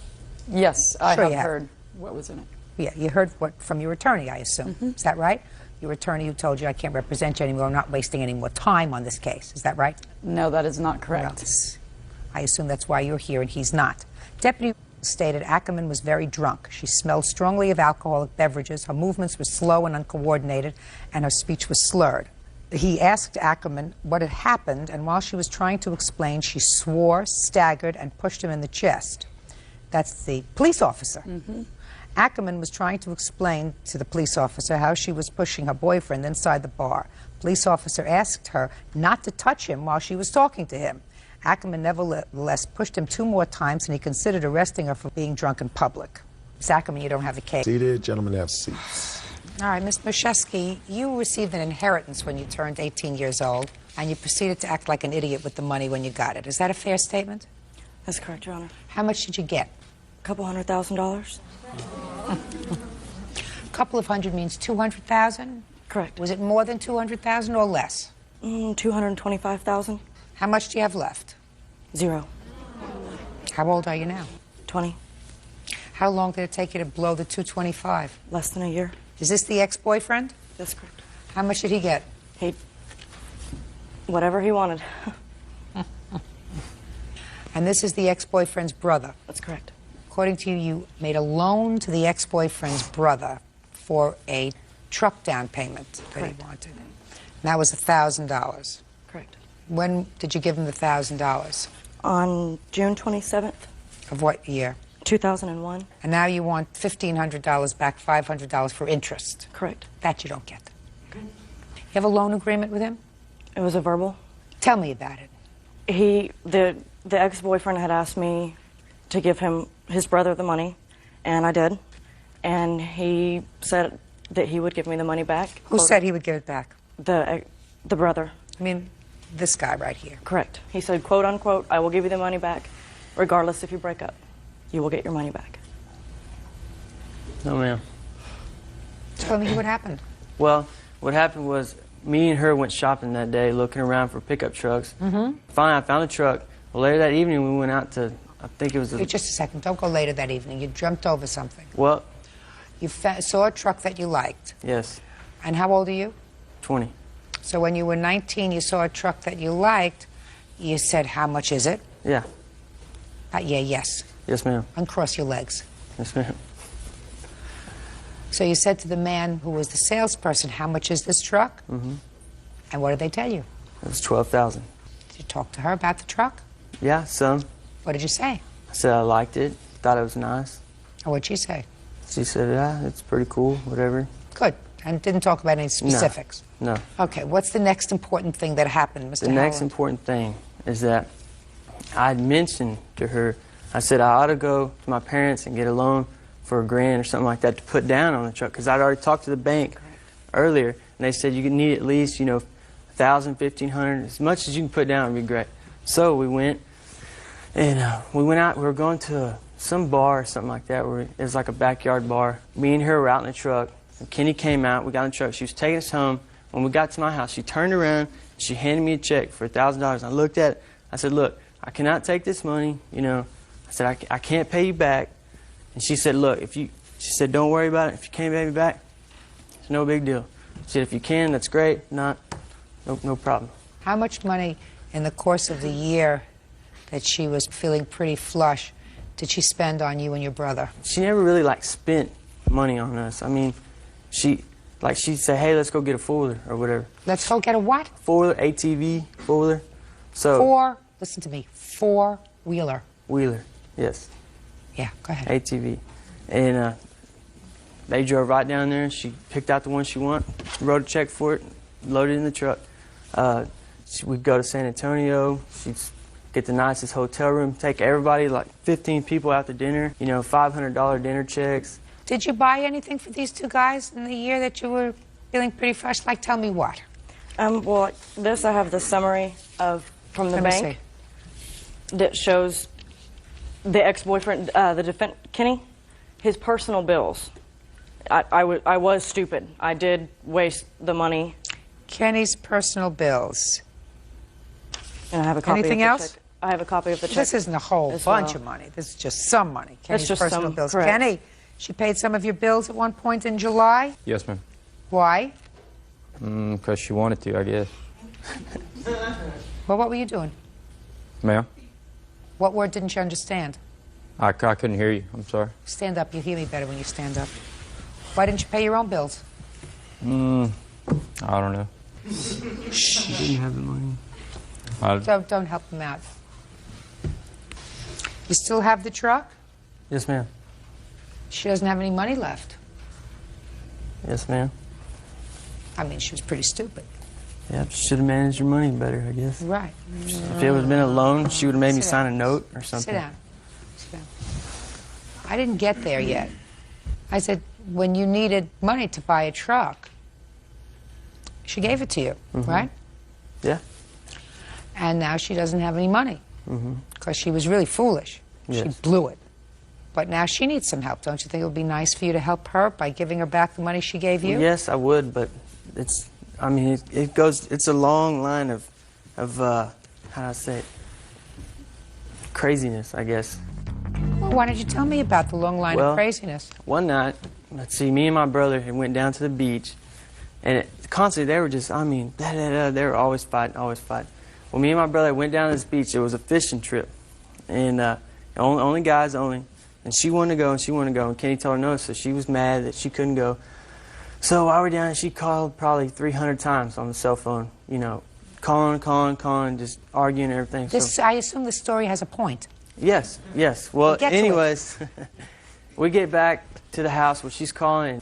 She comes over at 3 o'clock in the morning, beating on the door. We let her in. She goes straight back to his room, jumps on top of him, starts hitting him in the head while he's sleeping. While he's sleeping. And then I go in there to break him up. She turns around, she drop kicks me around the stomach.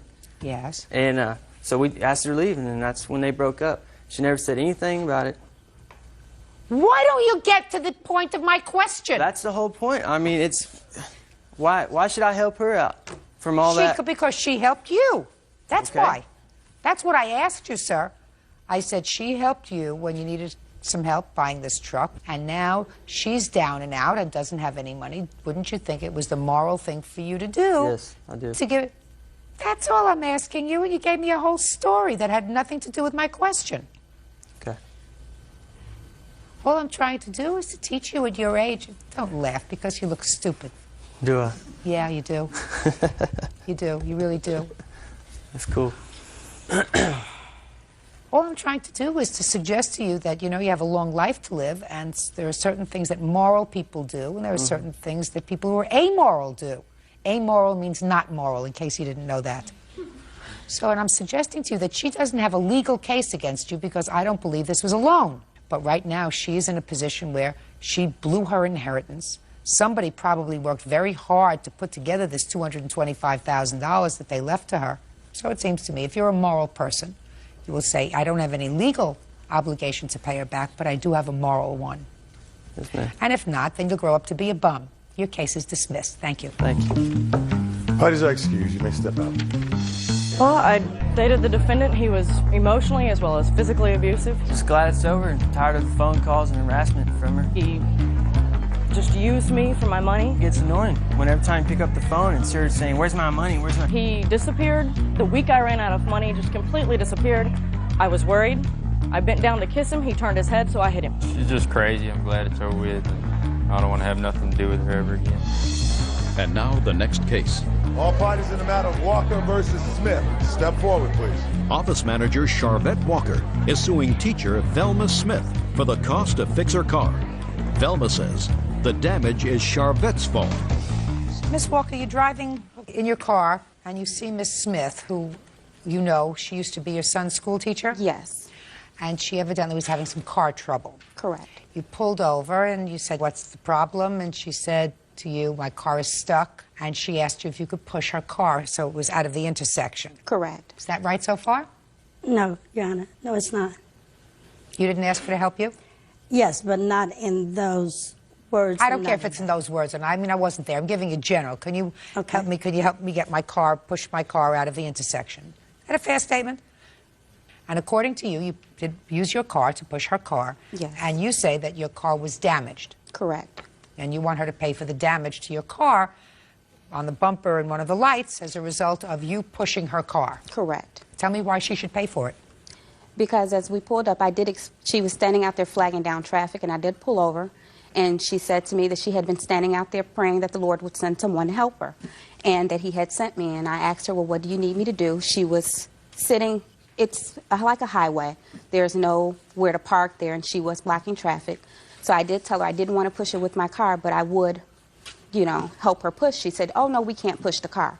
Just push her with your car. Don't worry about it. I'll fix it if there's any damage. The Lord sent you, and just help me. I'm going to lose my job if I don't get, back to work by such and such time. And I went ahead, being the person, she was my son's school teacher previously, and I thought she was a good person. She's supposedly, as far as I knew, a minister. I don't need the editorial comment, madam. Just tell me what happened. I turned around in traffic, pushed the car back. As I got in, it was pushing from the side. So what I did is tried to move the car over a little more to get in front of it because we were pushing kind of up a driveway hill. The car slid back down and kind of bumped the car bumper. I went ahead and we finished pushing it. Once we got the car up into the driveway, she did stop and take a look at the car before she got into my car. I was going to take her to work. And I said, is there any damage? She goes, no, I thought there was something there, but there's just a little dirt. So I didn't think anything else of it. She was steady saying she was going to lose her job. She didn't get back. The school that she was working for at the time was up the street. I went ahead and I dropped her off at the school, took my son to school, and I went to work. At that time, I did take a look at my car once I got to work, and it did look like there was a smudge of dirt, but actually it had dug into the bumper. Let me see the damage that you allege happened as a result of pushing her car.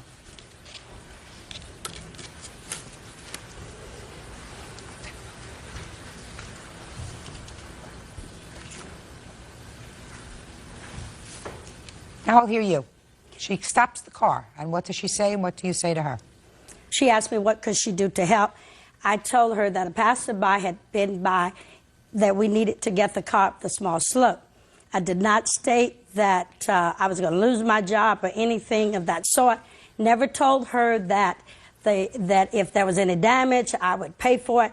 Ms. Walker knows that I'm a responsible person. Right. This is...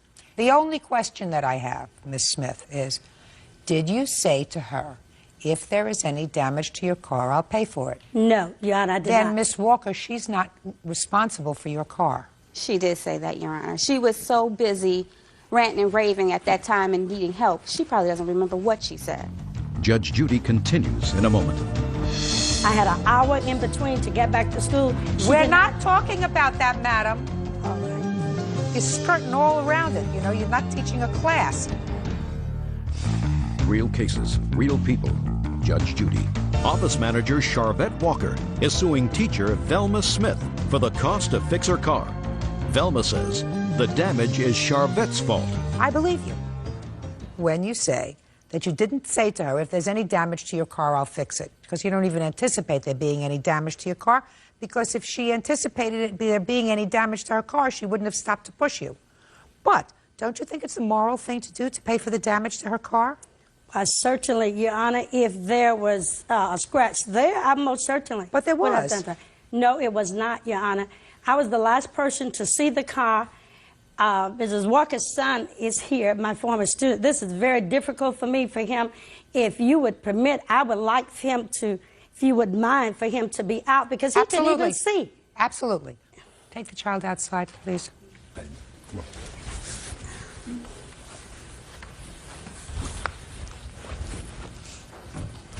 Okay? Your Honor, he could not see. I was the last person to see. He didn't see anything. He didn't see it. He was sitting in the back. I didn't ask him any questions, Miss Smith. Okay.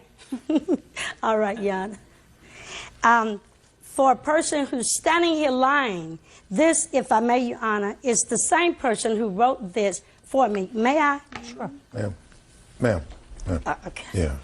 Gives me something to do. Okay. Thank you. Thank you. I didn't know that. I didn't know that. Thank you. So she wrote you a lovely poem. Yes, go ahead. She's standing here lying, saying that I kept saying I'll lose my job. First of all, forget that. Okay. Forget that. First of all, Your Honor, her story is too inconsistent. When she called me and told me about the damage, it was on a Wednesday. This happened December the 13th, which was a Friday. And she called and said, I'm sorry to have to call you.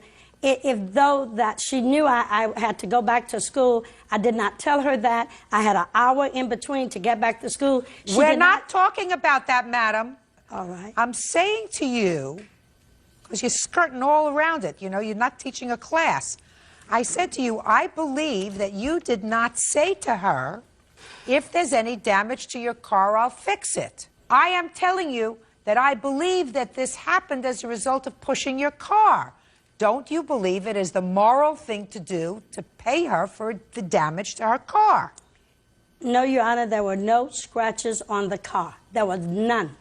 And I did put How long were you outside waiting for somebody to push you? 20 minutes altogether. What had happened to your car that caused the car to become disabled? I wasn't quite sure whether it was out of gas, and that is what I stated to Ms. Walker. So you don't know why, but your car just stopped dead in traffic? It just stalled, yes. Well, that's happened. That's pretty frightening. There are cars driving by you. That's pretty frightening. You're standing out there for 20 minutes. Nobody's helping you. Is that right? Yes. I just changed my mind. Judge Judy continues in a moment. I believe that you did tell her that if there was any damage to your car, I'll pay for it. Can I see the estimates for your car, yes, please? Yes, you may. Your Honor, I have one other thing I'd like to show you, too. She did also send my dad a card for Christmas in regards to the fact that I'm sorry about your daughter's car. If she felt she did nothing, why would she send him a Christmas card stating that she was sorry? I don't know. Let me see it.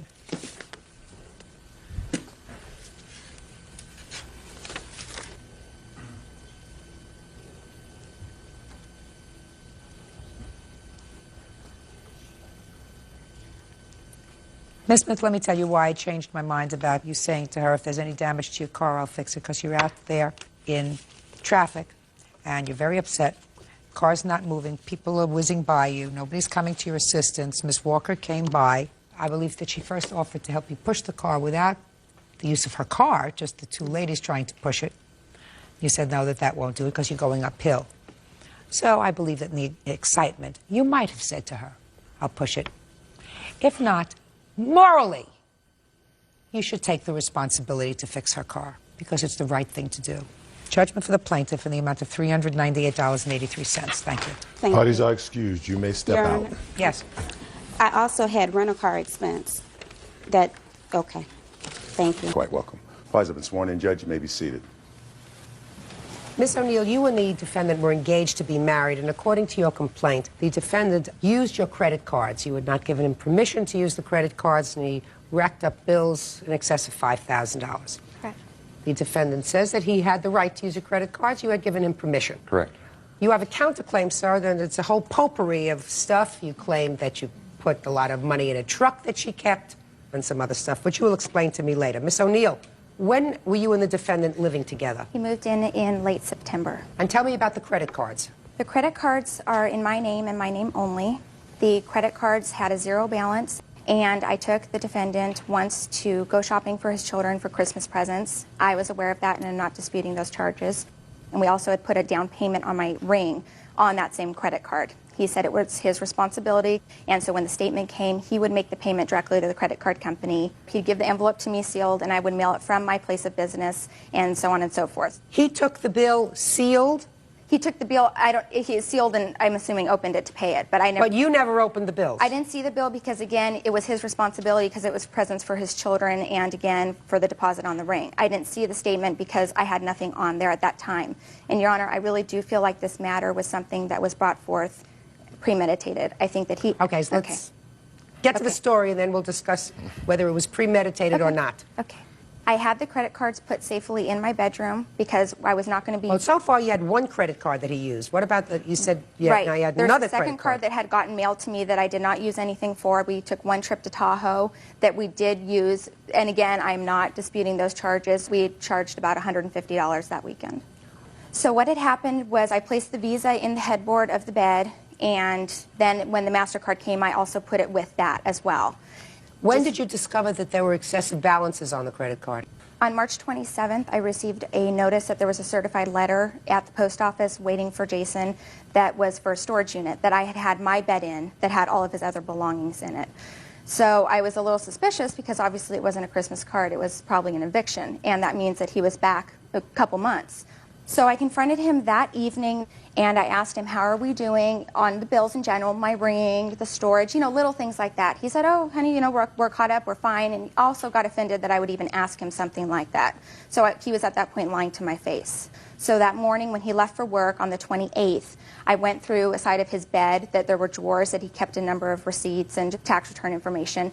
When I found the credit card statement, I noticed that I also found forged receipts that have my name forged in his handwriting, and also a lot of the receipts in his possession matched my credit card statements with an outrageous balance. So what was the balance? The balance on the credit card was almost $6,000. That was the Visa, and the MasterCard was about $1,500. You have those statements? Yes. I'd like to see them, please. Did you want to see the forgeries too? Yeah. Okay. These are the receipts, and then these are some information along with my copies of my time card as to... No, just give me the receipts, please, and the balance that you found on each of the cards.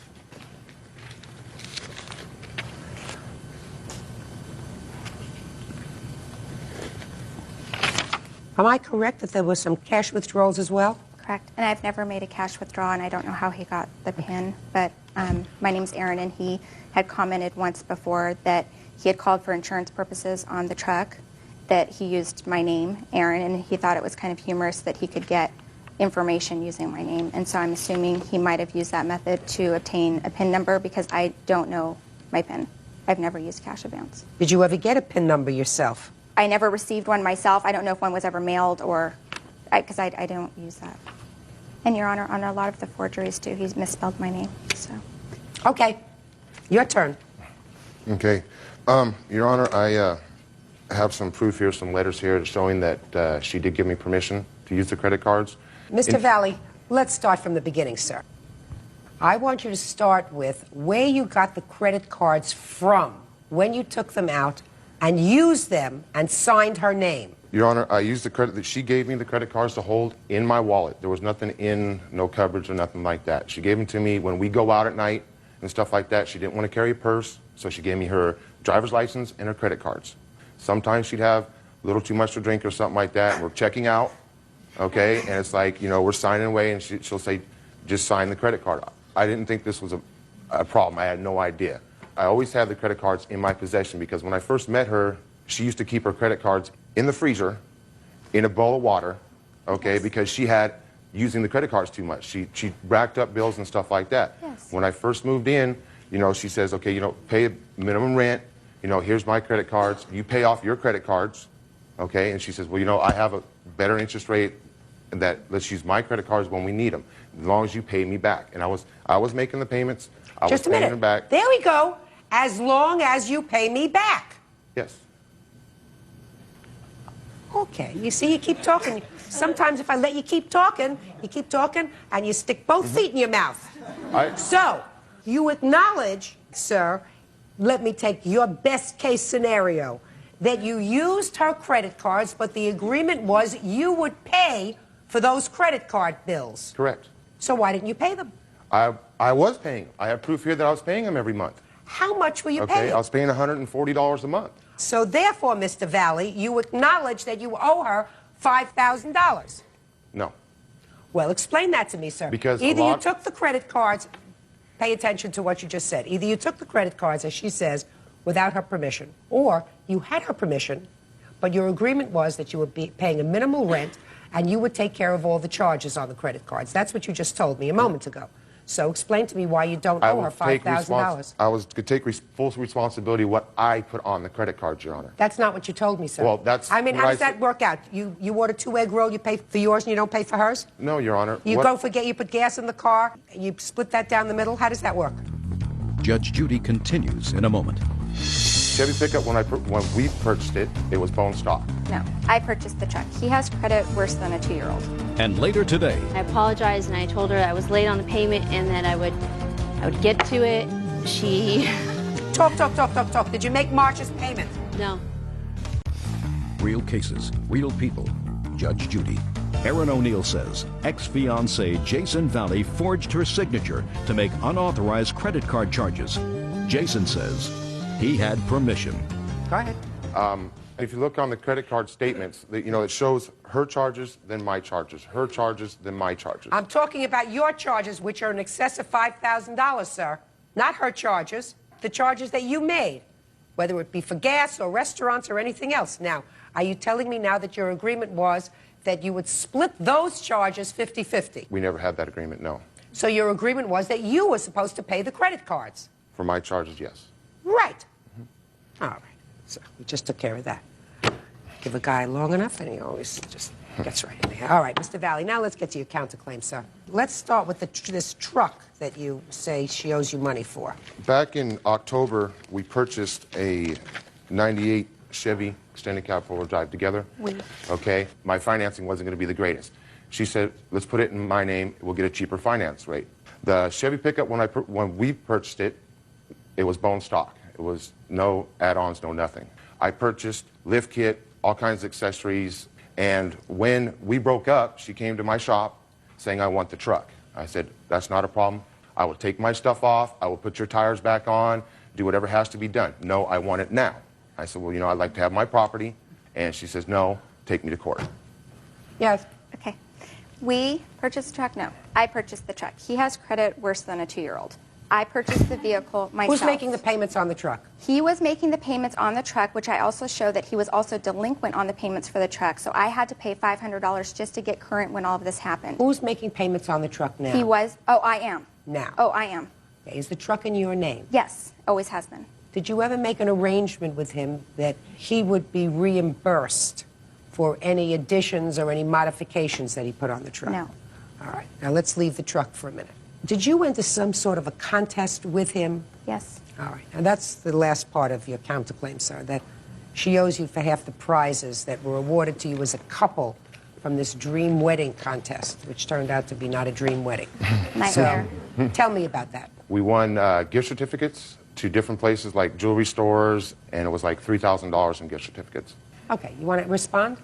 Yes, Your Honor. The total for the gift certificates retail face value was $3,305.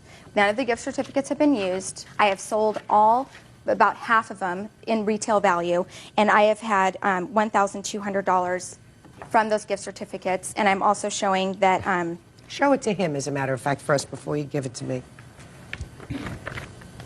And I also have the original entry showing that it's all in my handwriting and my effort that was placed forth, and again, my effort to sell. But you won as a couple? Correct. All right, and you sold some of them, is that right? Right, and the ones I have remaining that I did not sell actually equal $50 greater value than the profit that I made on the ones I sold, and I'm more than welcome to hand them over to him now. Okay. Mr. Valley, you want the other half of the gift certificates? That's fine, Your Honor. Give them to him. Perfect. There's the photographer, $955, a caterer for $250, and then 2 vacations. One has a retail value of $475, and the other's unmarked, but I'm assuming is whatever. That's what he wants. He wants to sell it or he wants to use it. All right. Now, I think that we have resolved this matter. Mr. Valley, you owe $5,000 for the charges that you put on her credit cards that, according to you, you were supposed to pay for. According to her, you stole. I take your word for the fact that you had a permission, but you agreed to pay for them, so you owe $5,000. The vacation packages and the photographer, you have half the value of the gift certificates. As far as the truck is concerned, I find that there was never an agreement that you would be reimbursed for anything that you put in the truck. The truck is in her name. She is currently paying for the truck, so for the truck you get nothing. Judgment for the plaintiff for the amount of $5,000. Thank you. Parties are excused. You may step out. He really thought he was sneaky and that he would get away with stealing forever. It's her word against mine. And now the next case. All parties in the matter of Ritchie versus Morales. Step forward, please. Salesperson Tammy Ritchie is suing her sister, nurse's assistant Tristine Morales, for the unpaid balance on a car loan. Tristine says Tammy repoed the vehicle, so she's not paying. Miss Ritchie, the defendant is your sister. Yes. According to what I read, your sister needed a car. She didn't have good enough credit, so you co-signed a car loan for her. Yes. When was that? January of 2001. What kind of car was purchased? The 2001 Toyota Echo. And what was the amount of the car loan? Just over $13,000. And I assume your arrangement with your sister was that she would make the car payments. Yes. And maintain the insurance on the car. According to your complaint, she didn't do that. You repossessed the car. You took the car back from her. And now you feel as if she should pay you at least $5,000, which is the maximum allowed in this court because you're stuck with the car and the payments. Is that what this case is about? Yes. Okay. And your sister says she doesn't have the car, so she doesn't see why she should make the payments. What were the monthly payments on the car? $296. When did you repossess the car? April of 2001. She had not made any payments on it, so I had to. Yeah, I had talked to her first. When was the first payment due? I believe in February. Did you make February's car payment of $296? No, I didn't. Why not? I was behind in bills, and so you have no reason. The first payment that I was supposed to make, I was behind, and it was late. And I had told my sister I apologized that it was late, and that I would take care of it as soon as possible on my next paycheck. Did you finally pay that car payment? No. What about March? And No. I'll ask you for proof of all of these things. So in March, you didn't make No, car I didn't payment. have the car in March at all. You had the car in She had April. taken the car away No, from me. No, she took the car back in April. No, she took the car away twice. The first time was in March. Then she gave it back to you. She gave it back to me after I had went, and I apologized, and I told her I was late on the payment and that I would get to it, and she... Talk. Did you make March's payment? No. And then you took the car back in April? Yes, not Okay, now, you don't have to say anything else. Your sister's a deadbeat. I mean, what do you want? Real cases, real people. Judge Judy. Tammy Ritchie says her sister, Christine Morales, owes for a car loan. Christine says Tammy repoed the car prematurely. What kind of track record did your sister have with you that would have said to you this was a smart thing to do? Well, it's my sister, and I wanted to help her. She has the 2 kids. She has a job. She said she couldn't get to work, and she was having problems. So she needed a brand new car? I wanted to get her a reliable car, something that she'd have the kids in, something that she can go to work in. How is she getting to work now? She bought a car. Really? When did you buy a car? 2 weeks ago, 3 weeks ago. Really? What did you use for money? My income tax return. What kind of car did you buy? It's an '89 Honda Prelude. That's what you should have bought before, not a brand new car. But the agreement was that she was going to take care of this car and buy a car. Let me see the papers on it, please.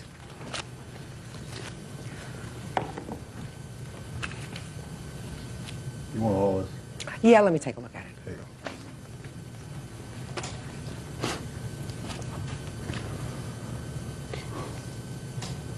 Well, what do you expect your sister to do with your debt, madam? What do you expect her to do with your debt? You know, paying the car and making my payments wasn't a problem. You It didn't wasn't. make the payment. The first payment was late, and You I didn't and make I made the the agreement payment. that I would pay her, and that wasn't a problem. When we made the agreement the second time around, I was making my payments. You didn't make February and March's payment. I made 2 payments. What do you expect her to do with this car now? It wasn't a problem for me having the car. It What? wasn't. She took the car away from me the No, second it was a time. problem, madam. If you didn't make 2 months worth I was of car making my payments... payments on the second time around. I was. She Pay took the car away attention. from me again. Oh, you know, I mean, are you stupid or what? If you don't make a February car payment and you don't make March... I made 2 payments in April. Show me. She has all the receipts. Show me. How much She did she has give you all in the April? receipts. And what happened was, for the first 2 months, payments were not made. Of course. Okay, She so she didn't acknowledges have an that. insurance, and I put her on my insurance until she got her own. After I put her on my insurance, the insurance company told me she had like 6 points on her driver's license, which skyrocketed my insurance. I took her off my insurance and said, until you get your insurance back, until you get your own insurance, I'm not going to do this. I can't do it anymore. And that's when she just gave up and didn't want to pay anymore. I tried everything in there. What do you intend to do with this car? Well, if things go well today, I intend to take both the cars into to a dealership, turn them both in, and apply this as a deposit. Everything goes well today, I want to apply it toward a everything deposit. goes well, Miss Ritchie, is a problem. Because what you're asking me to do is to say, you probably will get this amount of money for your car. And I can't do that. I don't know whether it's going to be $3,000 or $4,000. I have no idea, and neither do you. I'm sorry, I do. I've looked into doing it. This is not something I've not done lightly. It's taken me a while to do this. The car payment right now, Blue Book's at $6,000, $7,000. The car's still owing about $11,000 on it. Okay, let me go back and check the Blue Book.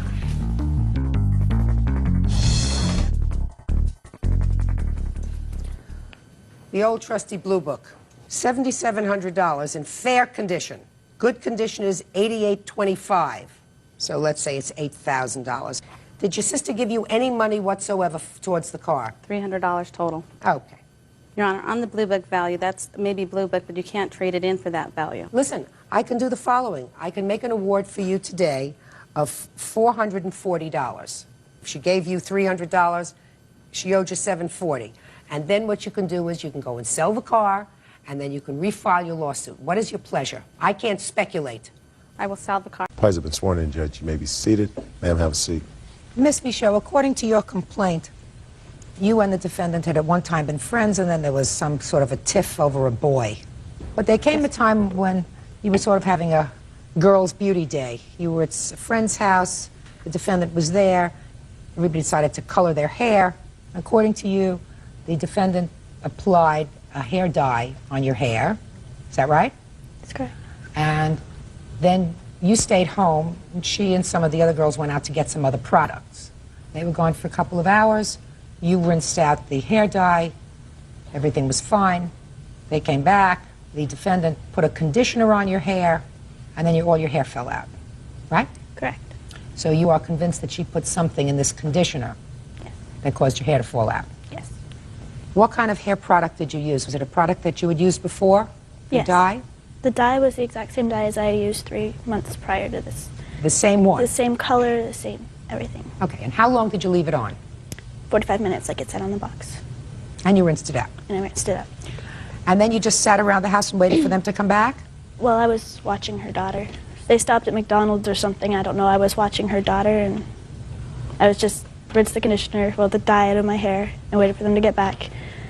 And then What happened when they got back? She came, and she had 2 little travel-sized bottles of conditioner.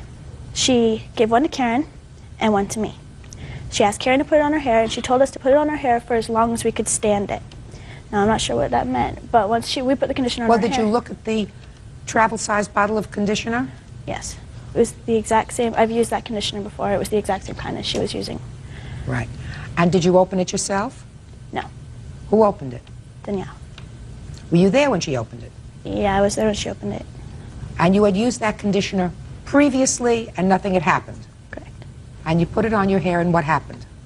I let it sit for a little while, and then it started to burn. And Karen went into the bathroom to rinse that conditioner because she had it on her hair, too. Step up here, please. You're Karen? Yes. Karen, when you put the conditioner on your hair, did it burn too? No. It didn't burn at all? Nope. Had you ever used that conditioner before? No. But you went to rinse yours out. Yes. Why? Because she said her head started to burn, so I was scared that it might have a reaction with my head, so I went to rinse my hair out, and I rinsed it out, and it was just conditioned. What happened when you went to rinse yours out? Well, I went into the bathroom to rinse it out, and I put my head under the drain. I was standing in the bathtub, and I looked down at my hands, and there was hair in my hands, but I thought it was just because I had dyed it, and maybe someone died, right? But then I came to the conclusion that when I dyed my hair, it was fine. When I rinsed the hair dye out, it was fine. All of a sudden, it started coming out in clumps, like the whole bathtub, the whole bathroom was covered in hair. My hands were full of hair. How long was your hair? Short, but... Okay. It didn't come out at the root. It came down to like a little stubble. And for 3 days, it just kept coming out more and more. Every time I washed it, every time I brushed it, it just kept falling out and falling out and falling out until I had a burnt spot in my head that would stretch about that far. Did you take the bottle of conditioner? No. Why not? Because the garbage had gotten emptied out with the bottle of conditioner in it right after it happened. Well, wouldn't it have been wise to save that bottle? Once you saw all your hair falling out in the drain. It did cross my mind, and I went to look in the garbage, but it had been emptied already. Who emptied it? Karen.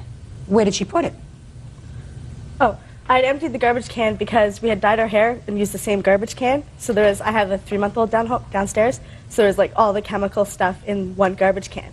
So after we had put our conditioner out and it started to smell, I took it out, tied it up in a bag, and put it in the garage outside. Okay, so there was no reason why you couldn't go get that vial from the garage outside, right? Right. Well, why didn't you think about doing that? Because I wasn't really convinced yet that she had done it. Like, I was suspicious, but I wasn't really convinced that she had done it. Okay. So now you're having a reaction, and your hair is coming out in clumps as you're rinsing it out. Mm-hmm. And you're not convinced that she did it. What convinced you, according to you, that she had done it? Well, once I stopped to think about it, she's cut my hair before, and it looked not so great. And she went to Karen and to my boyfriend Brian and said, well, I cut her hair like that so she'd look stupid so Brian wouldn't want her. And not only that, but a friend of ours was sleeping on the couch one night and she said she was envious of her hair. Just a minute. Is this something that you heard or that somebody told you? Well, she said it to her. What did she say? She said that Nicole asked her to cut her hair, and she cut her hair, and she said that she purposely messed it up because Brian told her to do it, to make her look ugly. Now, did you go to the store with her? Yes, I did. And how many other people went to the store with her? It was me, Danielle, and Jamie, who is a friend of ours. He was at the house that night. What store did you go to? We went to Walmart. Were you all together? Yes. Were you all together when the conditioner was purchased? No. Me and Jamie took some of the stuff that she wanted to buy. She said she wanted a phone card for her phone. So we went to the electronics section to get her phone card while she was purchasing everything else she had bought that day. Who carried the bag with the conditioner and all the other stuff? Danielle. Now, when you got back, who took out the conditioner bottles from the bag? Danielle. Did they look exactly the same? Yes. Was there any indication that either one had been tampered with? No. Did you see both bottles? Yes. They were both the exact same bottles? Yes. Travel size conditioners. Same kind, everything. So when they were taken out of the bag, do you remember this when she took them out of the bag? No, I wasn't there when she took them out of the bag. Like, we had everything set up in the bathroom, but the problem was I have a 3-month-old, so we couldn't all just be in the bathroom at the same time. So she went downstairs first, and I went downstairs. Jamie was already downstairs. Nicole was already downstairs because she was there. We had just gotten back. I went into the bathroom. The bottles were already out of the bag. They were on the counter. She grabbed one. She said, here, you got to put this on your hair. You got to put it on your hair dry, like instead of having the water in it. So I'm like, okay. So I put it on my hair. No big deal. Just left it in my hair. How many other items were purchased that day? There was the 2 bottles of conditioner, a phone, 1 or 2 phone cards for a cell phone, a prescription, I don't know what it was though, from the pharmacy. And hair dye, her hair dye. Whose hair dye? Danielle's. You didn't see any purchase of any hair remover or anything else, did you? No, I just know what she said she had to pick up. Judge Judy continues in a moment. Did either of the 2 conditioners smell any differently when you put them on? Not at first, but once we put them on our head, then my hair started to smell like if you were to light someone's hair on fire. And later today, we ended up filing a police report on Amanda Sheppy because she threatened to kill me. Well, did she threaten you before or after you didn't pay the rent? Real cases, real people. Judge Judy. Nicole Michaud says Danielle Faria tampered with her hair conditioner, causing her hair to fall out. Danielle denies the charge. Well, Danielle, I have one question for you. Did you dislike her enough to put something in that conditioner that would cause her hair to fall out? No. No, ma'am. What do you think might have caused her hair to fall out? I'm not sure, but as soon as it started happening, I was the one who was on the phone to the hair dye company and to the conditioner. Karen was there when I was on the phone with them. I asked them, I said, this is what's happening, what can we do? Is that true? Yes. They said nothing. They said she must have just had an allergic reaction or something because on every hair dye, the pamphlet where you get the gloves, says do a 48-hour allergy test. Yeah, but she had already used this hair dye according to her before. True. Okay, but you actually got on the phone. Yes, I did. Did anybody suggest that you get the little bottle and find out anything about the bottle? Well, no. The actual hair company that we used, the actual product, they were closed. Like when I called, this was at probably like 10 o'clock at night, they were closed. So I called L'Oreal, which was the product that I used, just the number off my box, and they're the ones who told me this. And they said, just make sure she doesn't brush her hair or whatever. And the conditioner didn't even cross my mind, because conditioner, you wouldn't think it would do anything. You told her to put it on and leave it on as long as you could. Mm-hmm. Did you tell her that? Yes, I did. Why? Just because that's what the lady at the Walmart told me when we were shopping.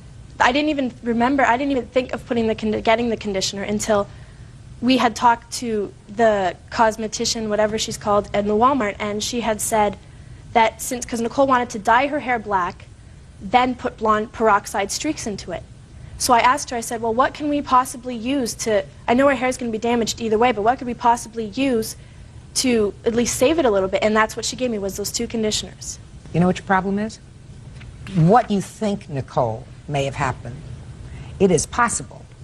But the one thing that you would have had to establish that Danielle did something purposefully to you is to have saved the bottle, right? Yes.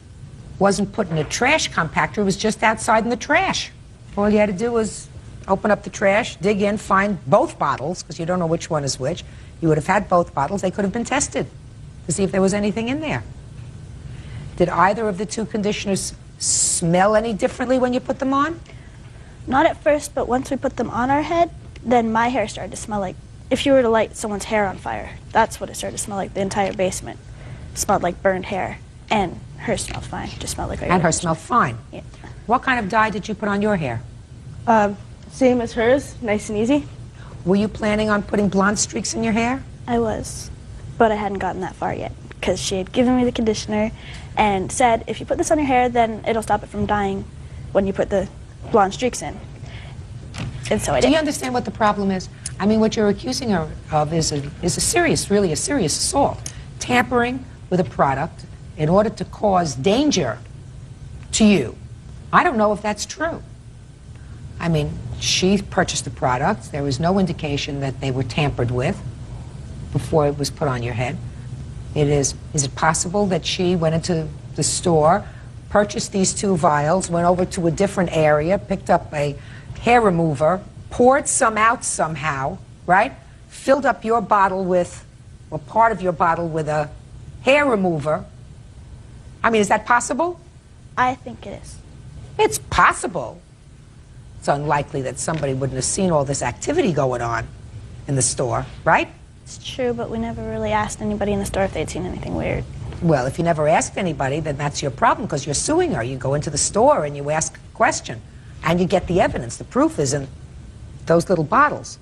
But before I'm prepared to say that this young woman committed a felony, which is really what you're talking about, because that would have been a felony, I need more proof than that, and so does every other court. I think you look terrific. And it's going to grow. It's a style, anyway. Still have the same boyfriend? Kind of, I guess. We still associate. Okay, good. All I can tell you is, Miss Faria, if you did what she thinks that you did, if you did, that's a terrible thing. Unfortunately, she can't prove it. Thank you. Thank you. I just excuse you. They step out. Danielle has a way of getting in and making everything look like it's okay for a little while, and then pushing everybody out and ruining everybody's life. Nicole has a way to turn everything. She's a drama queen. She screams it for attention, and she'll do anything to get it. I'm not going to let her touch my hair anymore. And now the next case. All parties in the matter of Nicklin, Sheppy, Peterson versus Dingman. Step forward, please. Carrie Nicklin, Amanda Sheppy, and Emily Peterson are suing former roommate, 19-year-old student Lisa Dingman, for breaking an apartment lease. Lisa says she broke the lease because she received a scholarship to go to another school. All right, not a very difficult case. You ladies all went to college together. You decided at some point that you wanted to, the following year, live together off campus in an apartment. And you found a 2-bedroom apartment, and the 4 of you signed a lease. So far, am I correct? Yes. At some point, you decided that you were changing schools. Yes. And you were going to be living in another city, and were not going to avail yourself of this apartment. Yes. Your lawsuit wants rent for 2 months, her share of the rent for 2 months, when you did not find another roommate. A month and a half, we're asking, and the $100 to change the lease. When you leased this apartment, it was from what month to what month? The lease began on August 17th of the year 2000, and it would go to the following date of the following year. And it started when the school year starts. Right, a few weeks before school started, which was convenient for us because we started practice early anyway. What kind of practice? Cross country. Cross country? Running. Running. Yeah. All of you were on the team? Yes. But it's not easy to find a roommate during the summertime because the school isn't in session, but you have to rent this place for a year. Is that right? Yeah, and Lisa had only given us 3 weeks' notice. No, don't ask.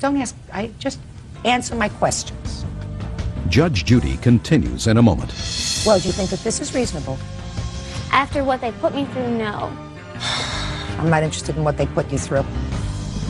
Real cases, real people. Judge Judy. University track team members Carrie Nicklin, Amanda Sheppy, and Emily Peterson say former teammate and roommate Lisa Dingman owes them for breaking an apartment lease. Okay, I've had kids who are in college, they have to rent a place for a year, even though they're not using it for the whole period of time. Is that right?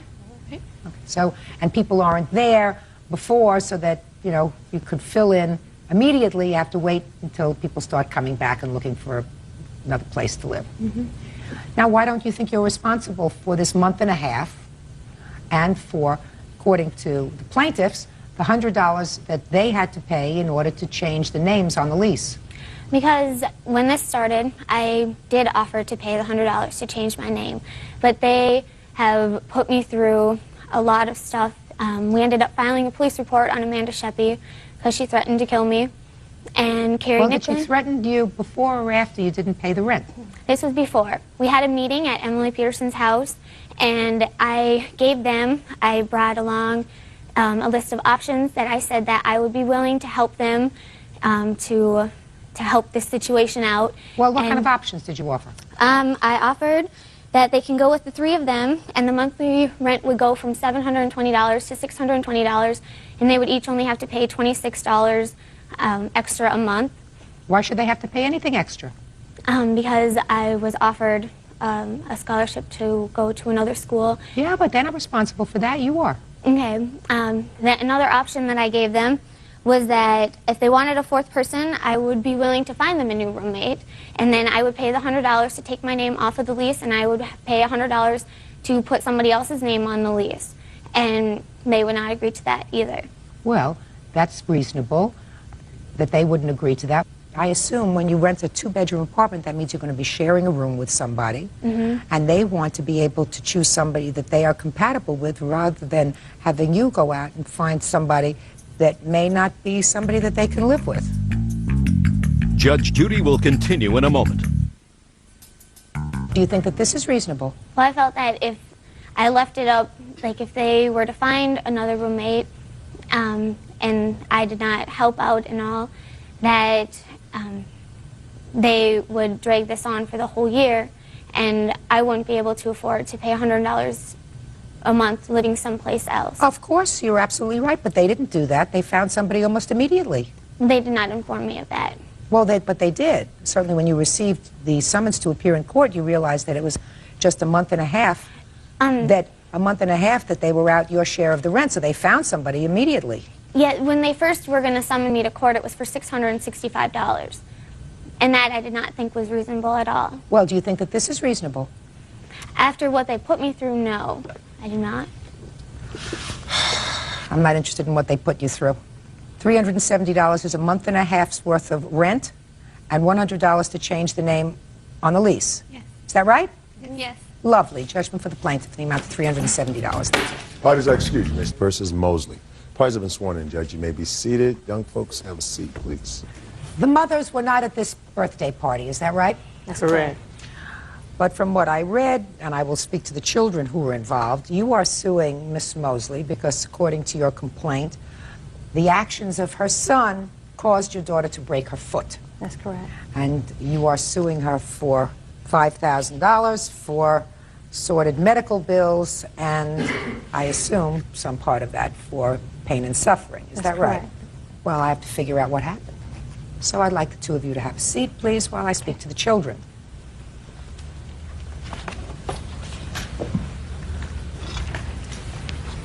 You're Felicia. Yes, ma'am. How old are you, Felicia? I'm 12. And whose birthday party was this? One of the kids there, but I don't know their names. I was invited by my mom's friend's daughter. And I gather that they had in the backyard one of these enclosed things where you go in and jump around? Yes. I've seen them. My grandchildren have them at their parties. And there's walls all around it. And kids sort of go in, they take off their shoes, and they jump around like crazy. Yes, ma'am. Is that right? Yes, ma'am. And you were in this apparatus, and Devon was there. Yes. How many other kids were in the jumping apparatus? A couple of them, but some couldn't go in there because they were wet, because they were swimming. So tell me what happened when you were inside. Let me see. When I first went in there, I was jumping around, and Devon kept pulling me over, pushing me down and Rachel down. I told him to stop, and he just kept on doing it. And then I told him to stop at the point where he stopped. Then what happened was he started saying, like, I want to pick my pillow, I want to jump on my pillow, and I love my pillow like an armadillo and things like that. And then he started... He was just being a boy. Yes, and then what happened was he was jumping on top of girls, and he was on top of girls, they were asking him to get up and all that stuff. And then other girls, they just didn't pay attention, they didn't let him off. So what I did was I dragged him off saying, get off of her, because it's not fair that he was on top of her. So you went over where he was involved with another child, and you physically pulled him off. Yes, I said, get off of her. No, listen to me. You physically pulled him off. Yes, I did. Okay, what happened next? And then what happened was he started doing it to me. And then what happened was... What do you mean he started doing what to you? He started jumping on top of me. Okay. And then he started to do it more, and I told him to stop. Then he got on top of me and said, how come my pillow has such soft legs? I said, get off me. And then he started saying that, how come my pillow has such a big butt? And then I said, just get off me, back up before I slap you. It didn't feel right. He just was talking about my body and saying this and that. And then it just got to the point where I got mad and I hit him physically. And then... Where did you hit him? Hit him on the back, trying to get him off me. He was on top of me. I was trying to hit him on the back, right? Because I got so sick of it. I went to go get a drink of water. I stepped out the apparatus and I went to go get a drink of water. And there's so many kids, you know, I didn't notice that he was still in there. Then he was in there, and I said, oh, not you again. And then he said, I want to rape my pillow. I just looked at him like disgusted at him. And then what happened was some of his friends or some other friends, guys came in. By this time, there were a lot of people in there. Yes. Ah, okay. Because we started out with just a few, now we got to a lot. There were a lot of people in there. Yes, ma'am. And you're still in there? Yes. Okay. You haven't gone out for your drink of water yet? Yes, I have. Did you go out and come back? Yes, because I didn't notice that. Just a second. So you went out and got your water, and then you came back. I didn't realize that he was in there, ma'am. Don't tell me what you realized. You went out, you came back. Yes, ma'am. Okay, and then what happened? And then what happened was his friends came in there, and then they started, like, tackling me and pushing me down, kicking me, punching me. And then I was just, like, on the balloon floor, and what happened was I got kind of fed up, and I got mad, and I started hitting them back. And then what happened was I got mad at a full adrenaline force. I just started hitting them back. And then I started hitting them back. And then okay. And then I just hit them. Felicia, I want you to hold on a second. Okay. And try to compose yourself. You want to take some water? Fine. Okay. Now, Felicia, they were pulling you. No, they were like hitting me, punching me. Where were they hitting you and punching you? They were like on the right side of the balloon. They started hitting me and pushing me. I don't know if the adults saw me. I'm not talking about pushing. That's what you do inside those things. You push everybody down and you jump on top of them. I mean, that's what that stupid thing is for. I'm talking about punching. Yeah, they hit me. They kicked me. I saw Davon. They hit me. They were wrestling me like you do on TV. And then what happened was Davon. That's his friends. Right. And then Davon, he was doing flips on me. He missed me several times or more. And then he started coming at me, towards me. And I kicked him away from me. I pushed him because I got mad. I started hitting his friends in self-defense. And then when I was leaving, someone said, look behind you. I looked behind me. I saw a foot come at me. And so when I went to when I touched the ground, I saw my foot go like that and it bent. And while I was crying and suffering, they were all, I'm going to say a couple of curse words. Will you allow me? They were saying this is in trouble and call the ambulance and all that stuff and just making fun of me, laughing and just saying derogatory remarks at me. And then when they lifted me up, and put me on a chair, I saw behind me and he was just playing a Game Boy. And he didn't even apologize. And you got hurt and you broke your foot. Yes, I had to get surgery. Okay. Let's hear. Well, everyone in the jumper was wrestling, and she came in and she asked could she play. So we started playing, and then, like, she got out because she said she didn't want to play anymore. And she came back in, and we were all wrestling, and we were having flip contests, and I accidentally hit her because she was in the way. And then Who were you wrestling with? Well, the guys were wrestling with the girls, And then I stopped wrestling with her. I started wrestling with my cousin. And I pinned my cousin on the ground. And then she came over and she dragged me and she said, get off, and she kicked me. And then everyone else started wrestling again. And like there was water and soap on the ground from the kids who were swimming. So it was slippery, and she was leaving, and I slid and I hit her. And she fell out and twisted her leg. Well, when you slid and hit her, is that the exact moment that she fell down? Yes. So you did, in fact, kick her. Yes. And according to you, it was a little bit of an accident. Yes, it was. Maybe. Judge Judy continues in a moment. Anything else that you would consider sexual? What does that mean? I was thinking. Well, think harder. Real cases, real people. Judge Judy. 12-year-old Felicia Hunter says 11-year-old Devon Miller broke her foot while clowning around in a jumping apparatus. How many times did she hit you? I'm not talking about playing around and pushing. I'm talking about hitting you. About twice. And how many times did she pull you off this other girl that you were on top of? Just once? Were you annoyed with her? Kinda. I stopped playing with her. But you were annoyed with her. Did you think she was acting like a jerk? Yes. Why did you think she was acting like a jerk? Because I wasn't playing with her and she just started hitting me. Because she was interfering. Is that right? Yes. So you thought she was butting into your business? Yes. I have a couple of other questions to ask you, Devon. So far, you've been very honest with me, which is in your favor. Were you saying anything to her about sleeping on your pillow? No. And did you say anything to her like I that? didn't say anything to her. I told my cousin that she was my pillow. Okay, but when you're playing, you're not whispering that to your cousin. You're sort of saying it loud, right? Yes. So she was right there, so she heard you. Devon, right? Yes. So far, you're doing okay, Devon. Don't let me down now. Did you say anything, Devon, about her having a soft part of her body? No. Nothing else about raping your pillow? No. Anything else that you would consider sexual? No. What? What does that mean? I was thinking. Well, think harder. You don't go to jail for this, Devon. This is just the time for honesty. Okay? So let's hear. No. Nothing else? Nothing. Did you say anything to anybody else there about her of a sexual nature? No. You knew her from before this party? No. Or was it the party the first time you ever saw her? First time. Really? Did you know the other kids at the party? Not Some of them? everyone. What did you think of her, Devon, when she first started to play with you? I thought she wanted to play because we were all wrestling and she just started playing. Now, Felicia, why did you go back into the jumping apparatus when you left and went and got a drink if it was unpleasant in there? I didn't notice that he was in there. I know what these things look like. Unless there are 50 people in there, then you notice somebody is in there. Or you look if somebody has made your life unpleasant. Yes, ma'am. Right? Right. You know, you're 12? Yes, ma'am. So you're smart enough. If somebody's made your life unpleasant in there, you look. You say, I'm not going back in there because those guys are acting a little too wild. Because they were all acting a little wild. That wasn't my fault. Right. Okay, now I'll see the moms. No, I want your kids to stay up there. If you can stand, can you stand up on your foot, Felicia? I can't put any weight on it. No, I mean, but can you stay with your mom? Yeah. Or you want to sit down? I'll stay. Okay. All right, so you got to the party, took her, she was x-rayed, foot is broken. This happened late August, is that right? Right. And you have substantial medical bills? Yes. Okay.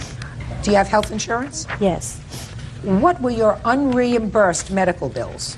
Well, to date, Your Honor, our medical expenses are approximately $9,157.92.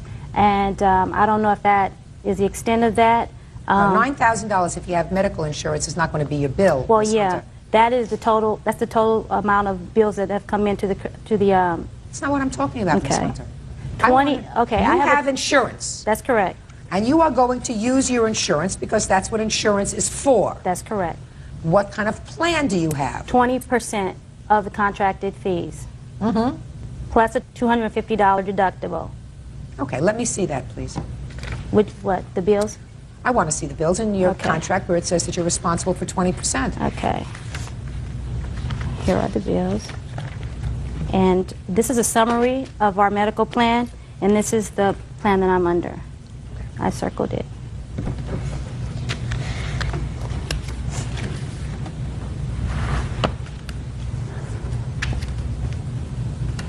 Okay. So your office visits, you have the $10 copay, is that right, for your office visits? Yes. Okay, and the hospital, you have to pay 20% of your hospital bill. Right. So you had a hospital bill of $7,262, is that right? That's correct. And then you had orthopedic surgical? Mm-hmm. Was that done at the hospital or the doctor's office? The doctor's office. That was for the cast. Is your portion of that $10? You don't know that? No. I mean, there's a tremendous bill, but that's an entire bill. Right. It says doctor's office visits are $10. When did this happen? August the 26th. Well, did you submit these bills? They've been submitted to the insurance company. Have you paid any of these bills? They have not paid. No, have you paid any of the bills? No, I have not been billed for them. Your problem, Miss Hunter, is as follows.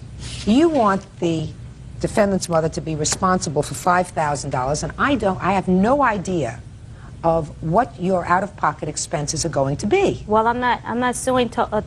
I know that my responsibility will probably not exceed $2,000. That's the 20% that I'm responsible for. Now, beyond that, I'm suing Ms. Mosley for punitive damages for what the injury that her son has caused my daughter. No. Listen to me. There are certain things that children do that I believe that their parents knew or should have known that they had that kind of propensity, and they allowed the child to, for instance, have access to a weapon, have access to a gun, have access to a knife, have access to certain things, then they are responsible.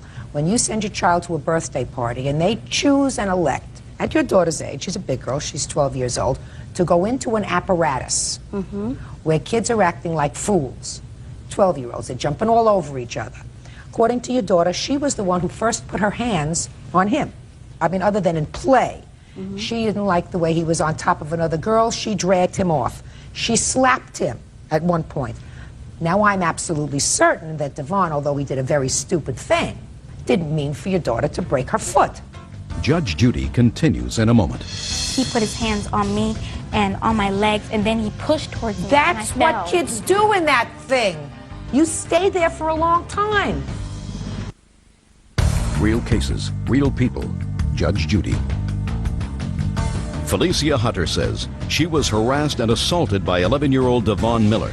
She claims it resulted in a broken foot. Now, Felicia.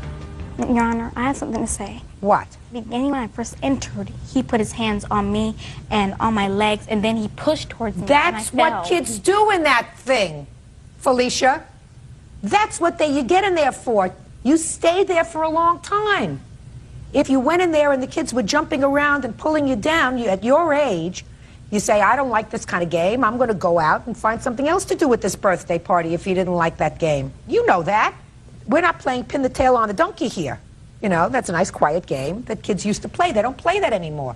Now they rent these big apparatus and kids go in there and they act like fools, but you're 12 years old.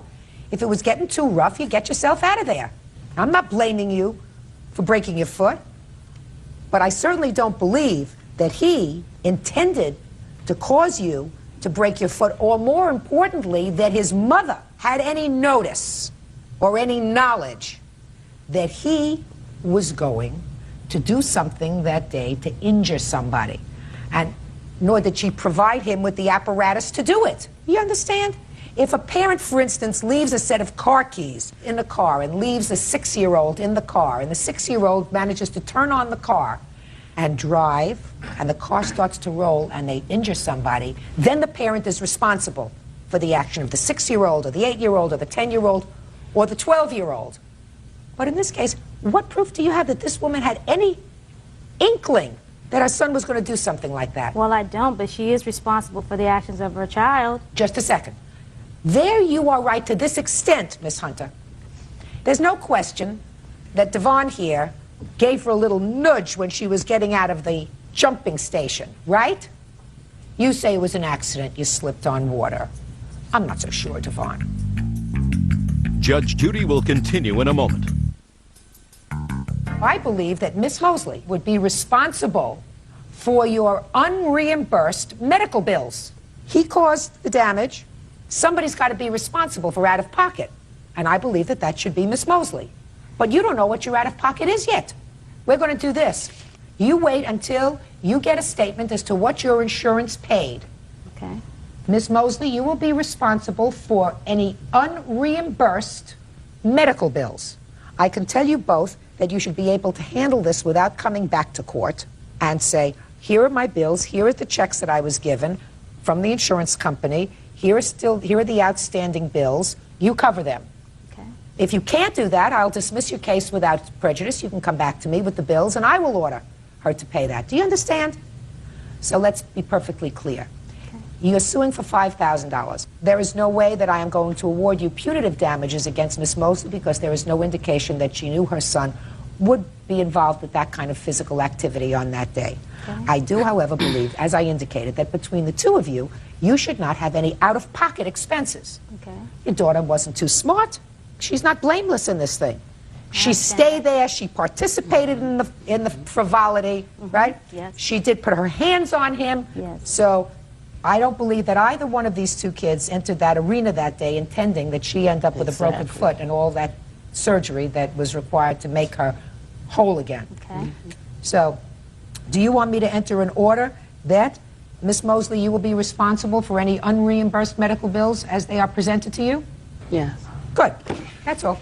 We'll prepare an order that the defendant shall be responsible for any unreimbursed medical claims arising out of this incident.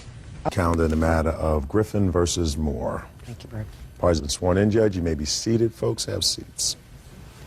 According to your complaint, you and the defendant met when I believe her husband and your son were incarcerated together. Yes, ma'am. Your complaint alleges that you developed a friendship and you allowed the defendant to charge certain items on your credit card with the agreement that she would repay you or pay the bill as it came in. Initially she did, and she stopped. And you allege that when she stopped paying, she owed you $842. That's correct, Your Honor. So when did you first meet the defendant? I think approximately about a year ago. My son was incarcerated, and he was her husband's roommate. So we became good friends, and we would go shopping at the Avenue, and every time she would charge anything, she was so good about paying it. I mean, it was probably most of the time before it even became due.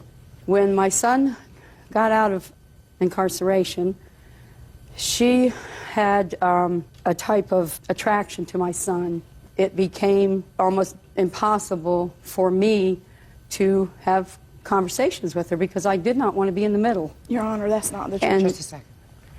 And after a lot of harassing phone calls, I had asked to quit because I couldn't take it anymore.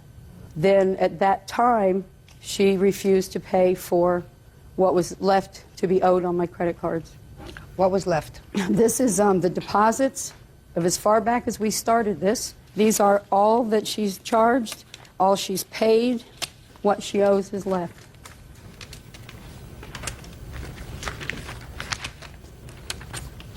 So she paid on time until October? Yes, ma'am, till the end of October.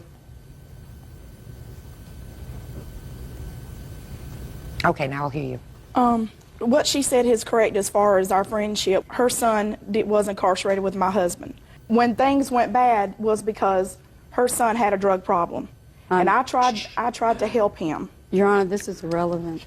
Just a second. Her son asked me for a ride to the interstate. I took him to my house instead of the interstate. Miss Griffin got to my house before we did. Basically, her son had took a video camera from her. She had searched her son's coat. She pulled out the camera. So then she left, and her son was still there with me. I then took her son to his girlfriend that lived in Charleston, and that's when his mother, she turned against me. She told me our friendship was over because I tried to help her son. What date was that? Ma'am, to be honest with you, I'm not sure. Okay. She says that you did not pay the October bill, which Ma'am, is $800. I have a check. Which is $800. Listen to me. Okay. Which is $846.05. Yes, ma'am, I understand the October bill. Okay, let me see. And I'm not denying that there were credit card charges. There were. I have a check from State Street Bank that was given, that it was a 401k check that I received from my employer. I have a copy of the front and back of that check that I gave her permission to go get out of my post office box and endorse and deposit into her account. She gave me $368 back. May I see it, please? And I have it where she endorsed my name and her name on the back. That's not my signature. Because at the time I was on a medical leave, Just a she minute. knew that my money was a little tight. I told her to take the check to pay for the bills because I never missed paying her. I'm just trying to find the date on this, when she endorsed it. It was on 1027 on my, it's on I think the second or third page of my bank account statements, and you'll see right next to it where I cashed a check for the exact amount and gave it to Miss Moore at my home right in front of my husband. There'll Ma'am, be a witness to her that. husband has never been present. Just when a second. We've made any Just a charges second. or any money exchange. Just a second. So what you're telling me, Miss Griffin, is that at the time your friendship was coming to an end, the defendant gave you a check, which you did in fact cash, yes, ma'am. in the amount of $1,012.99. Yes, ma'am. And you gave her the entire amount of money. Yes, ma'am. Doesn't make sense to me, Miss Griffin. That weekend, Miss Moore came to my house. Yeah. I gave her the full amount of cash, handed it to her. Right. She said she wanted to give me $300 Right. because she had a rainbow rental or something that was pressing and had to be paid. And she said when she got her check on Tuesday... Let me see the rest of her papers, please. When she got the rest of her check on Tuesday, that she would take care of the rest of it. Your Honor, I could have... And the whole time Miss Moore was out on disability... Just a second. I could have cashed that check myself. I cashed her check because she did not have a bank account at that time. I took care of things for her. She had some drug problem, and Thanks to you. she tried to commit suicide. Not interested in that. Well, Your I mean, Honor, I that was is there not true. I taking have care some of her. I police reports. didn't want to turn my back on her. Your Honor, that is... Were there any witnesses present to the transfer of this $1,012 to Miss Moore My on the husband, Michael 27th? Griffin, was there. See here? Yes, Your ma'am. Honor, he Mr. was never Michael. present during any of these things. Just a second. It was just me and her. Go ahead. Mrs. Moore wanted to meet with my wife at our home because whoever she was seeing for therapeutic reasons told her to come to closure between Kevin and Nancy. And I was standing right there in my bedroom. She was sitting in the blue chair to the left of my bed when Nancy handed her $1,012 and change, and Rebecca handed her back $300 to deposit in Nancy's account. No, ma'am, that is not true. Mr. And- Griffin was never Now, present just a during second. any of these transactions. Just a second.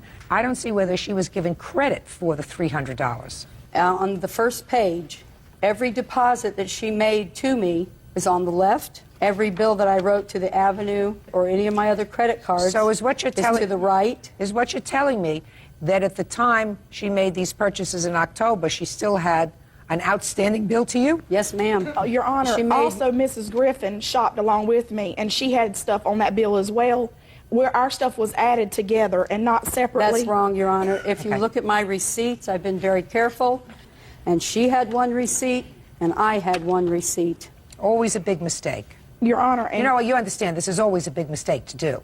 Yes, ma'am, I do. Okay. Miss Griffin, who would appeared, appears over an extended period of time, had been very good to you financially by allowing you to make these purchases when you didn't have the cash to do it. Yes, ma'am. Would all of a sudden say that you have an outstanding bill to her of $846 when you didn't? Your Honor, like I said, when our friendship separated, it was due to the fact that her son stole from me and he went to jail for a drug That's charge. untrue, Your And I Honor. have the police report here. That's when mine and her friendship went sour because her son came to me. He asked me for help. He spent 3 days at my home when she didn't know where he was. When I told her that he had been at my home, she got very upset with me for not contacting her. What date was that? It was before Halloween. 11/3. So it was after this? No, this was the weekend prior to 11/3. Was it before or after the $1,000 check was cashed by the plaintiff? This was after. Is that right? Yes, ma'am. We were still very, very much a part of each other's lives at that time. She had continued to call. I said, please do not call me anymore. I got so upset that I wound up in the hospital on her last phone call. Okay. Your Honor, I believe you, sir. Listen to me. I believe you, sir, when you indicate that $1,012 was passed. Were you present when $300 was given to your wife? Yes, Your Honor. How was that given? In cash. $100 bill? Rebecca, pardon me, Your Honor. Rebecca handed back cash, $300 cash to Nancy. Not true, Your Honor. That is not true. And I have somebody You have here your with- bank records with you? No, because at the time I did not have a bank account. She was correct about that. I did not have a bank account. But I could have cashed that check myself through my employer's bank. But you didn't. But I always cash You my didn't. checks by myself. She You never said did you it had a before. witness. I'll hear your witness if your witness has anything germane. If he does. Yes, What is ma'am. your name? Alan Young. I've been a friend of Rebecca's for 15 years. Rebecca asked me would I give her a loan of $300 because she owed Mrs. Griffith some money. She borrowed money from me that night because she said she had to pay on her rent or something. So I kind of believed her. What is your rent, Ms. Moore? $385. Well, even if she took all the money she owed you, you still had the $300 for rent. I understand So why did that. you need to borrow money from him for? Because I had additional bills that I owed for besides paying her. But I wanted to pay her and have her out of the way because I always paid her before the bills were due. Do you have the statement from your account, Ms. Griffin, as to what payments you made on the account in November? Yes, ma'am, that would be right in those payments there. I'll be glad I to see. show You them to made a deposit on the 30th of October. Yes, ma'am. Your Honor, she was paid in full when she received that check. No, ma'am, I was not. Yes, you were. No, I don't think so. I don't think so because I see no other basis for her depositing only $300 into her checking account on the 30th Well, Your of Honor, October. I can't help if that's the only thing she deposited. She was paid. I have to make a determination based upon evidence. The evidence indicates that on or about the time that that check was cashed, she did deposit $300 into her account. So I'm entering a judgment for the plaintiff in the amount of $842. That's all. Thank you, Your Honor. Parties are excused. You may step out. To jail Monday. She is married, and at the time I had a fiance. I lost a friendship on kind of her son's drug problem. She knew that, and she was still coming on to me. She can't rule everybody. And now the next case. All parties on Gregorian versus Scoturio. Step forward, please. 23-year-old cashier Mariam Gregorian is suing former live-in boyfriend, 23-year-old salesman Scott Scoturio, for his share of a security deposit.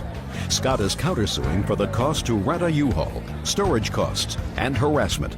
Ms. Gregorian, you and the defendant lived together. Were you boyfriend and girlfriend at the time?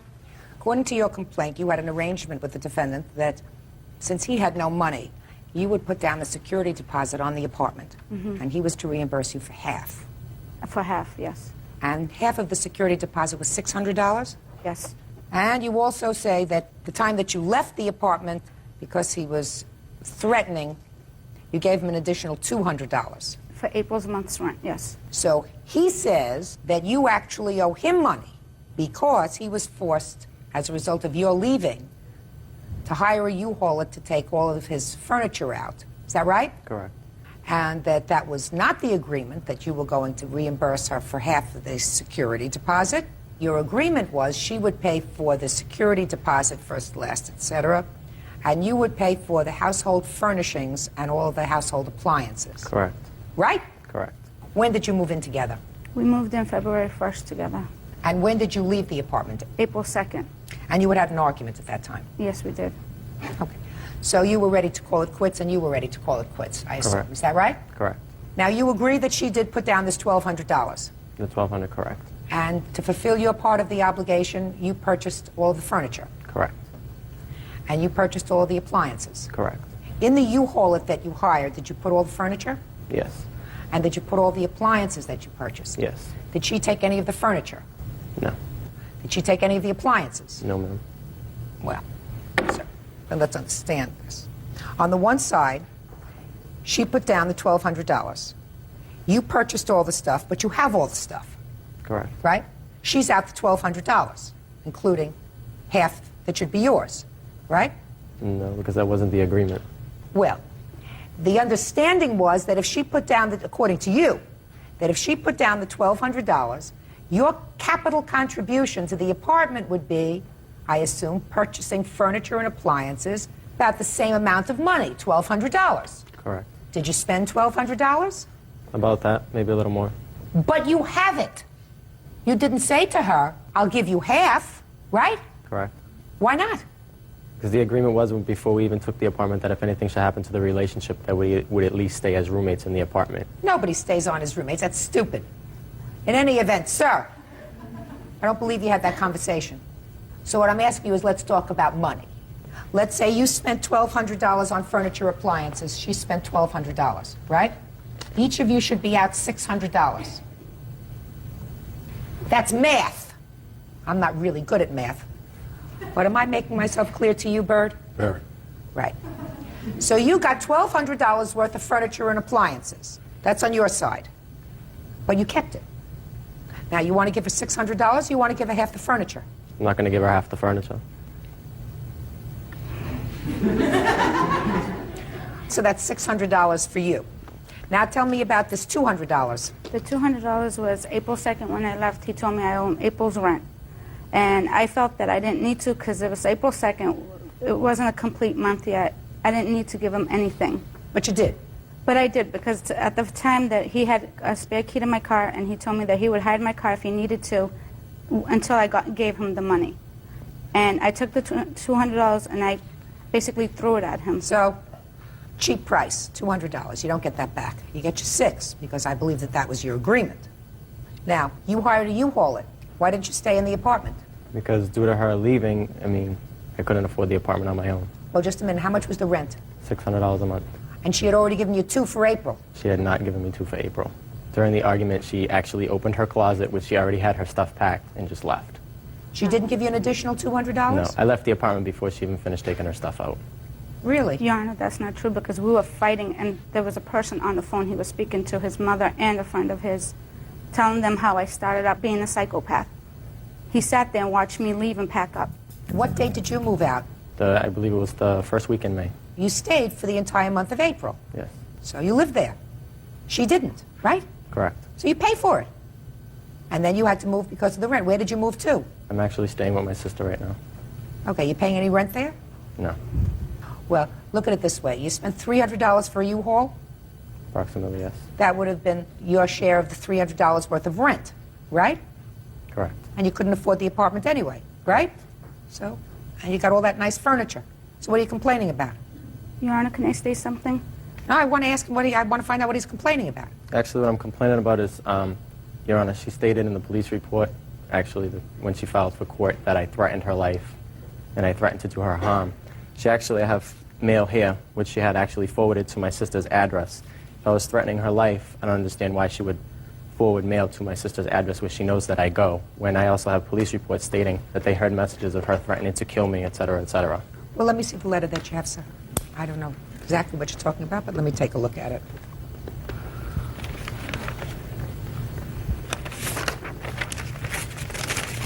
I forwarded the mail to her sister's address, because at the time when I had nowhere to go, she offered to take me in. That's why I did it. Whatever. It's really not dispositive of anything.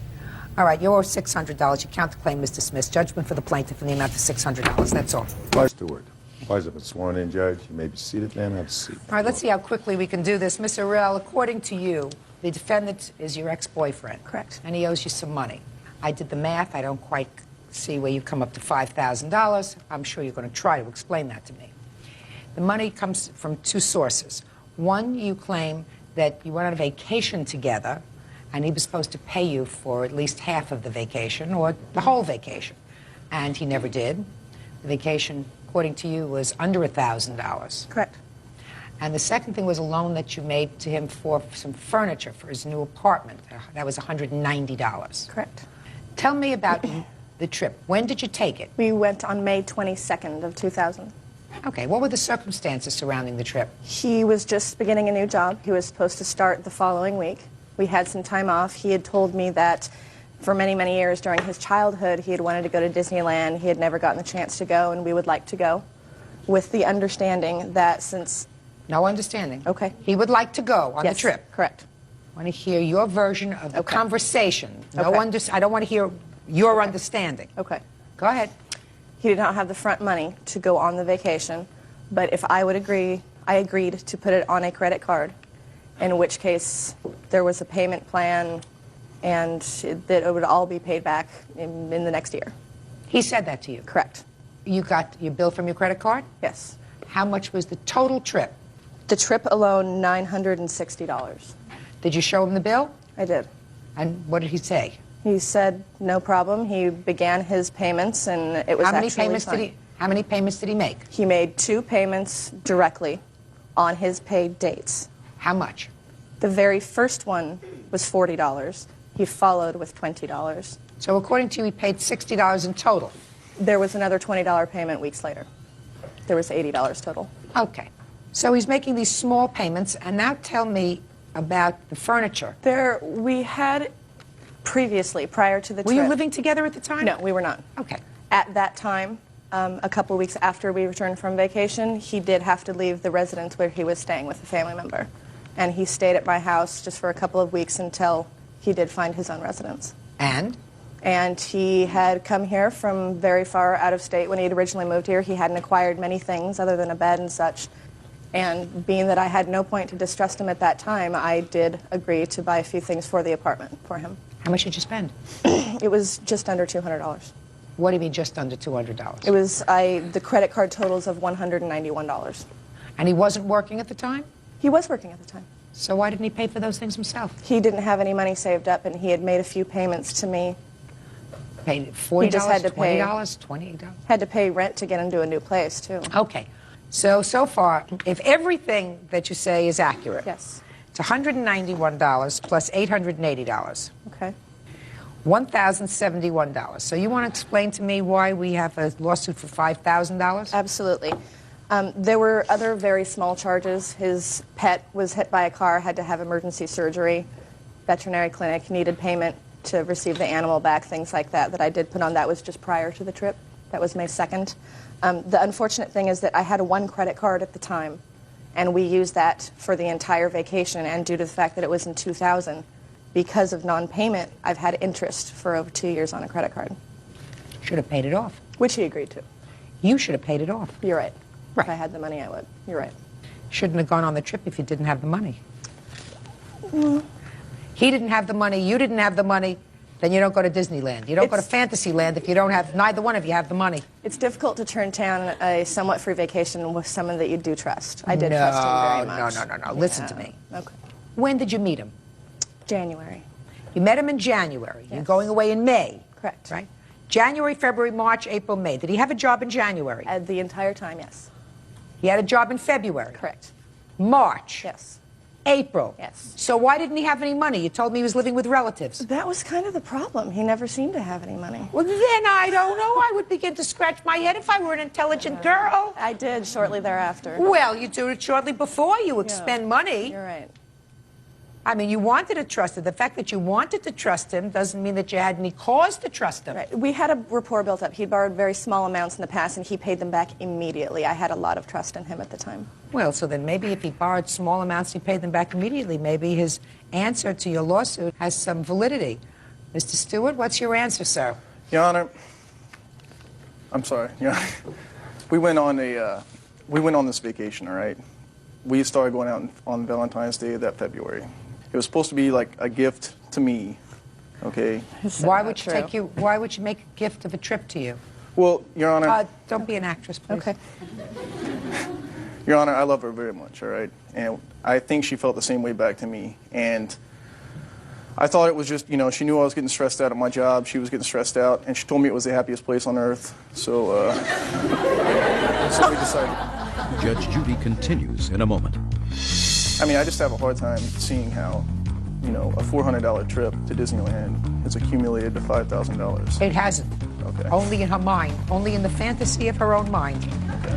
And later today. I had a lady from Protective Services show up at my door. There had been a conflict at their home, and I was under the impression Teresa was hit, and that's why she came to stay with me. Real cases, real people. Judge Judy. Kimberly Orell says ex-boyfriend Robert Stewart owes for an IKEA shopping spree and for his share of a trip to Disneyland. Robert says Disneyland was a Valentine's gift. Why didn't you have any money to go? I just relocated to Oregon, and I guess I just really don't know how to manage my money that well, especially at the time. And were you using drugs? No, ma'am. Well, if you were working, you were living with relatives. Yes, ma'am. Right? And you weren't spending a lot of money on the plaintiff. What were you doing with your money? Well, I really wasn't making that much money at the What kind in the of first work were you place. doing? We worked at a detox detention center together. I didn't Were you really- working 2 jobs at the time? I don't speak to him. All right. Let us say that the two of you should not have gone on this vacation together if neither of you had the money. So let's say you split this vacation. Well, in that case, Your Honor, I mean, I would say that if you did have an agreement like that, it would be a $400 trip. And we got back, and she was having a hard time paying her credit card. I gave her almost $400 to help her out with her credit card in the first place. Did you? Yes, Your Honor. You have any proof of that? No, I don't. When did you give her $400? So she said It you was gave just her 80. it was just over a period of time. Like I give her $50 here, $50 there. Really? I mean, Do just you to help her out. remember? You remember all those times, Mr. Stewart? Yes, ma'am. You got a pretty good memory. Well, it's just, I mean, $400, that's not that many payments of $50. Is it cash or checks? It was cash. Are you speaking to him? I'm sorry. I'm sorry. I mean, I just have a hard time seeing how, you know, a $400 trip to Disneyland has accumulated to $5,000. It hasn't. Okay. Only in her mind. Only in the fantasy of her own mind. Okay. All right. We talk about furniture. You're talking about pots, pans, teacups. What about that? Your Honor, most of this stuff, she was staying with relatives at the time as well. And she asked me to hold on to it at her place because she had it in storage. I had it in my place. As soon as we broke up, I helped load it up in her car for her, and she took it all back. What about stuff she bought? Do you know? She bought a couple things like plates and such, and, you know, we got it from like one of those dollar stores where they sell plates, you know. And I mean, she did buy stuff for me, but I was under the impression it was a gift. You know, Did you ever tell her that you're going to pay her back for it? No, ma'am. There was I no don't meeting believe of that the you did minds. either. Ma'am, I have a witness also. I'll hear you witness. Okay, thank you. Tell me your name. Heather Walker. All right, Miss Walker, tell me what you know. I witnessed a conversation at my home between Mr. Stewart and Kimberly, where he very clearly stated that he knew he owed her a large amount of money. He was going to pay her. Well, tell me about when that happened and under what circumstances. It would have been about a week after my birthday of that year because Kimberly and I weren't able to be together. When's your birthday? July 11th. Okay, so in July, you witnessed a conversation, and tell me what you best recall of the conversation. That they'd visited for about a half an hour. They were going to leave and go to a restaurant. Mr. Stewart said that he did not have cash on him and would Kimberly mind paying for this, whatever they had eaten, and he promised to pay her back. Now, what did he say? He said, I'll pay you back. He said, I will pay you back. I'll pay you back. Yeah. I'll give you your money back. She made sort of a sarcastic remark about, like the other money that you paid me back. Right. That's about the end of the conversation, but except for he got a little bit defensive because I asked him why he hadn't been paying. He said, you know what, I don't want to fight about this. Kimberly's already been giving me some guff about it, and I will pay her back. And did they go out for dinner? Yes. And I assume you paid. Right? Yes. Your Honor, I don't recall that conversation at all. I don't recall you paying me $400. Listen to me. Don't speak to him. Okay. If you wanted to speak to him, you shouldn't come here. Can I submit a few things to you? I'm not interested in the few things that you want to submit to me, madam. Let me explain something to you. You had a romance that ended 2 years ago. Yes. Put a period and move on. Judge Judy continues in a moment. And later today, Do you see your daughter, Teresa? No, Your Honor. Why not? Well, she lived on bad terms, and until she gets her act together, Your Honor, I don't want her in my house because she's a danger. How's she behaving in your house? She's a handful. real cases, real people. Judge Judy. Kimberly Orell says ex-boyfriend Robert Stewart owes for an IKEA shopping spree and for his share of a trip to Disneyland. Robert says Disneyland was a Valentine's gift. I believe that if the two of you took a stupid vacation together when neither one of you could afford to go on a vacation, the two of you ought to pay for it. I do not believe, Mr. Stewart, and even if I tended to believe that you gave her more money than you said, you had no proof that you gave her more money than you said you gave her because, according to you, she said to you, let's go on this wonderful trip together. You don't go on a trip if you can't afford it, so you have to pay for half the trip, $480, and I give you credit, sir, for the $80 that she says that you paid her back, which means that you owe her $400. Then we get to the quote-unquote furniture. I get the sense that you wanted to help furnish this little apartment for him so that he would be comfortable. Certainly, even if I believe you, and based upon what I've just calculated, I did, he owed you, according to you, $960. So he makes a $20 payment on $960, and you don't look like an unintelligent young lady. He had promised, according to you, to pay the whole thing back in a year. Well, if he makes $20 payments a month, that's going to take him a lot longer than a year to pay off $960. Well, then you're still going out for dinner with him, and according to your witness, still paying the bill. All not very smart. When your head is ruled by your heart, sometimes you do foolish things. And all I can suggest to you, Miss RL, is that you put a period and move on. Judgment for the plaintiff in the amount of $400. That's all. Why does that excuse when they step out? I think it's pretty bad that, you know, you have to go to court to solve some problems that can be solved at home. Let this be a lesson to people. Don't ever lend anyone money. They'll twist it and turn it, and it's just going to be a bad situation either way. There was no money owed, so there's no payments to be made. Don't lend money to your firstborn. It doesn't matter who it is. Don't do it. You'll get hurt. And now the next case. All parties in the matter of Hill versus Pito. Step forward, please. Food clerk Lori Hill is suing her ex-husband, maintenance technician Dennis Pito, for the return of child support. Dennis says Lori still owes him for an unpaid medical bill. Ms. Hill, you and the defendant had 2 children together, 2 daughters. That's correct. And according to your complaint, both of the girls were living with the defendant. Was that by court order? Yes. How long had the children been living with the defendant? About 8 years. And how old are they? 15 and 12. What are their names? 15-year-old. Teresa and Amy. You were ordered to pay child support to the defendant for the 2 girls. That's correct.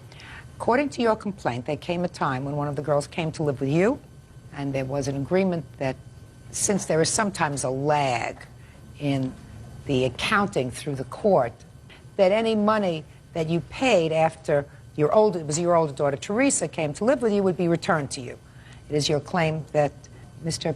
Pito owes you $303. Mr. Pito says that you actually, despite the fact he doesn't have a counterclaim, owe him for a medical bill for one of the girls. Is that right, sir? Yes. Okay. The children had been living with Mr. Pito for 8 years. Did you have visitation with the girls? Yes. And under what circumstances did Teresa come to live with you? I had a lady from Protective Services show up at my door. There had been a conflict at their home, and I was under the impression Teresa was hit, and that's why she came to stay with me. What was the amount of the support that you were paying for the 2 girls? $102 weekly. How long had you been paying child support? For the whole time that he had, the whole 8 8 years, yes. Did you have a discussion with Mr. Pito with regard to the child support when Teresa came to live with you? Yes, he, when he dropped her stuff off at my home, he had this paper for us to sign. May I see it, please?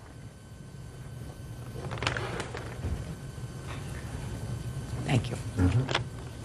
Okay.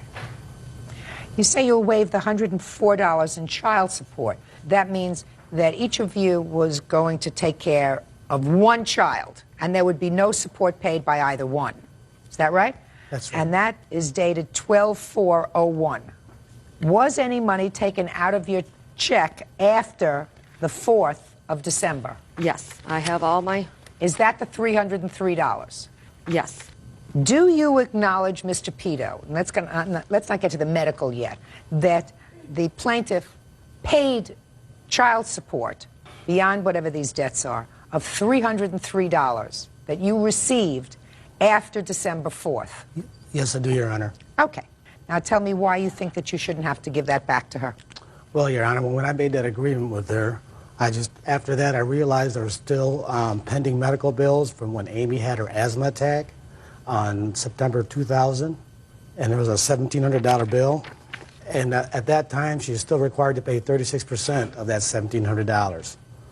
And after talking to the medical staff that was billing me, she told me that most of it might be taken care of, but at the very least, there's still going to be a $212 balance. What do you mean most of it was going to be taken care of? What does that mean? Well, because between her insurance and my insurance, they're trying to see who's the primary and who's the secondary. And before that's settled, and I have to pay the bill, I want to make sure that she doesn't have any more outstanding bills. So what you're saying is you signed this document, and afterwards you realized that there may be some money owing for a 2-year-old medical bill because the insurance hasn't been sorted out yet. Is that right? That's right. Mr. Pito, when you get your act together with regard to how much money you think Ms. Hill owes you, and all the insurance claims have been submitted and ultimately resolved, you have the ability to go in and file a claim against her if she still owes you any money. In the meantime, you have to return the $303 that you accepted from her after you signed this document indicating that you would not be taking any money from her. She would not be asking you for any money. You were both going to assume full financial responsibility for each of the girls that were in your custody. Okay? Now, that's easy. Do you see your daughter, Teresa? No, Your Honor. Why not? Well, she lived on bad terms, and until she gets her act together, Your Honor, I don't want her in my house because she's a danger. She's 15 years old. How's she behaving in your house? She's a handful. She's a handful? Yes, she is. Got a feeling that you got the easier end of the bargain at this point. Is that right? Your Honor, I've had custody for those girls for 8 years. And versus Henry. Parties have been sworn in, Judge. You may be seated. Ladies, have seats, please. Ms. Olivencia, it is your claim that the defendant, who you hardly knew if you knew at all, on 2 separate occasions assaulted you and attacked your car. For some reason you are only suing for the attack on your car. The defendant says it was you who assaulted her and her car, but you have no counterclaim. Is that correct? Yes. All right, where did this happen? The first time? First time it happened on May 11th at the Worcester County jail. At a jail. What were you doing there? I went to go drop off my friend Janika at 6 o'clock, and I went to pick her up at 8. What was she doing there? She went to go see her boyfriend.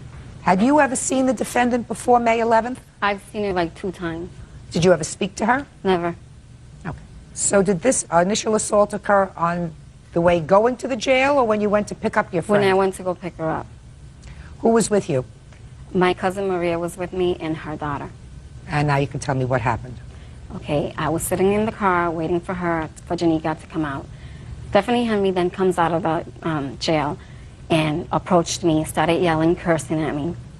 Anyways, I noticed she was getting hostile, so I turned on my car and I was going to turn around to go, and that's when she pulled my hair, started slapping me. How did she pull your hair? How did she pull my hair? From this side. She approached me. I was in my car. And the window was open? The window was open, yep. So she came and she pulled your hair. What else? I was sitting in the car, she pulled my hair, and I tried to get her away from me. My cousin was screaming. The correctional officers came outside. They ran outside. They tried to separate us. At that point, How did they try to separate you? Were you still in the car? I was still in the car, yeah. Okay. Well, actually, they tried to separate her because she was holding on to me. So then she runs to the car and kicks my headlight and breaks it. And they witnessed that. They banned us from being there ever again. And we just went home. You have a report from them? I have a report from the Worcester Police Department. Yeah, I see it.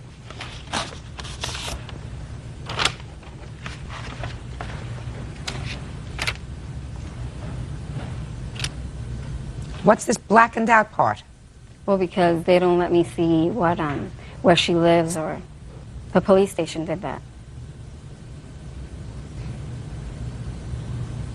This says that you talked about a group of males that surrounded your minivan.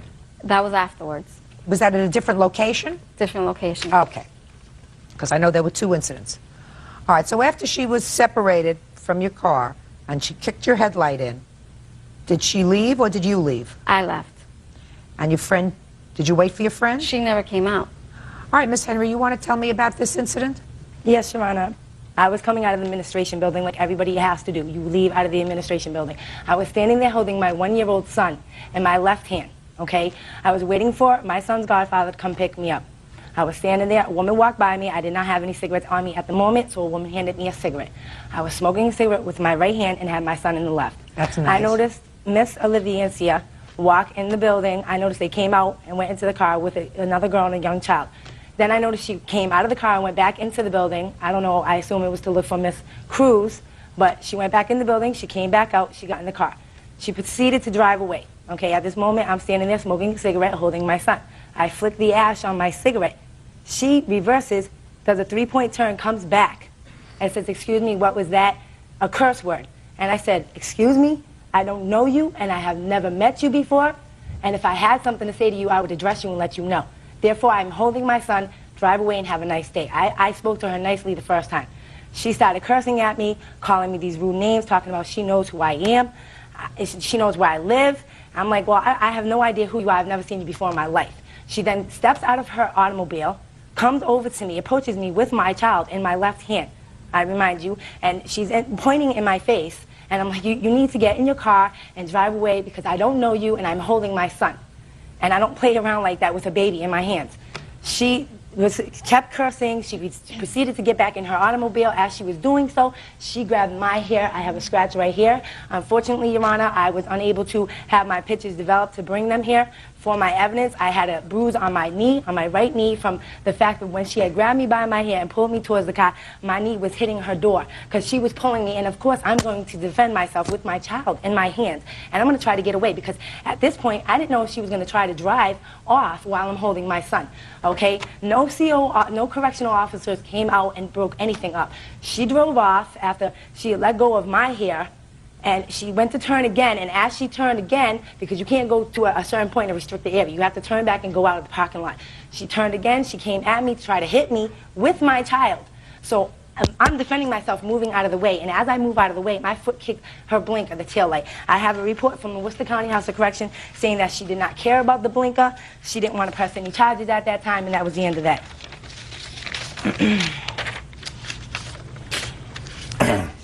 And I remind you, Your Honor, she was saying that she knew where I lived and that she would be there. Okay?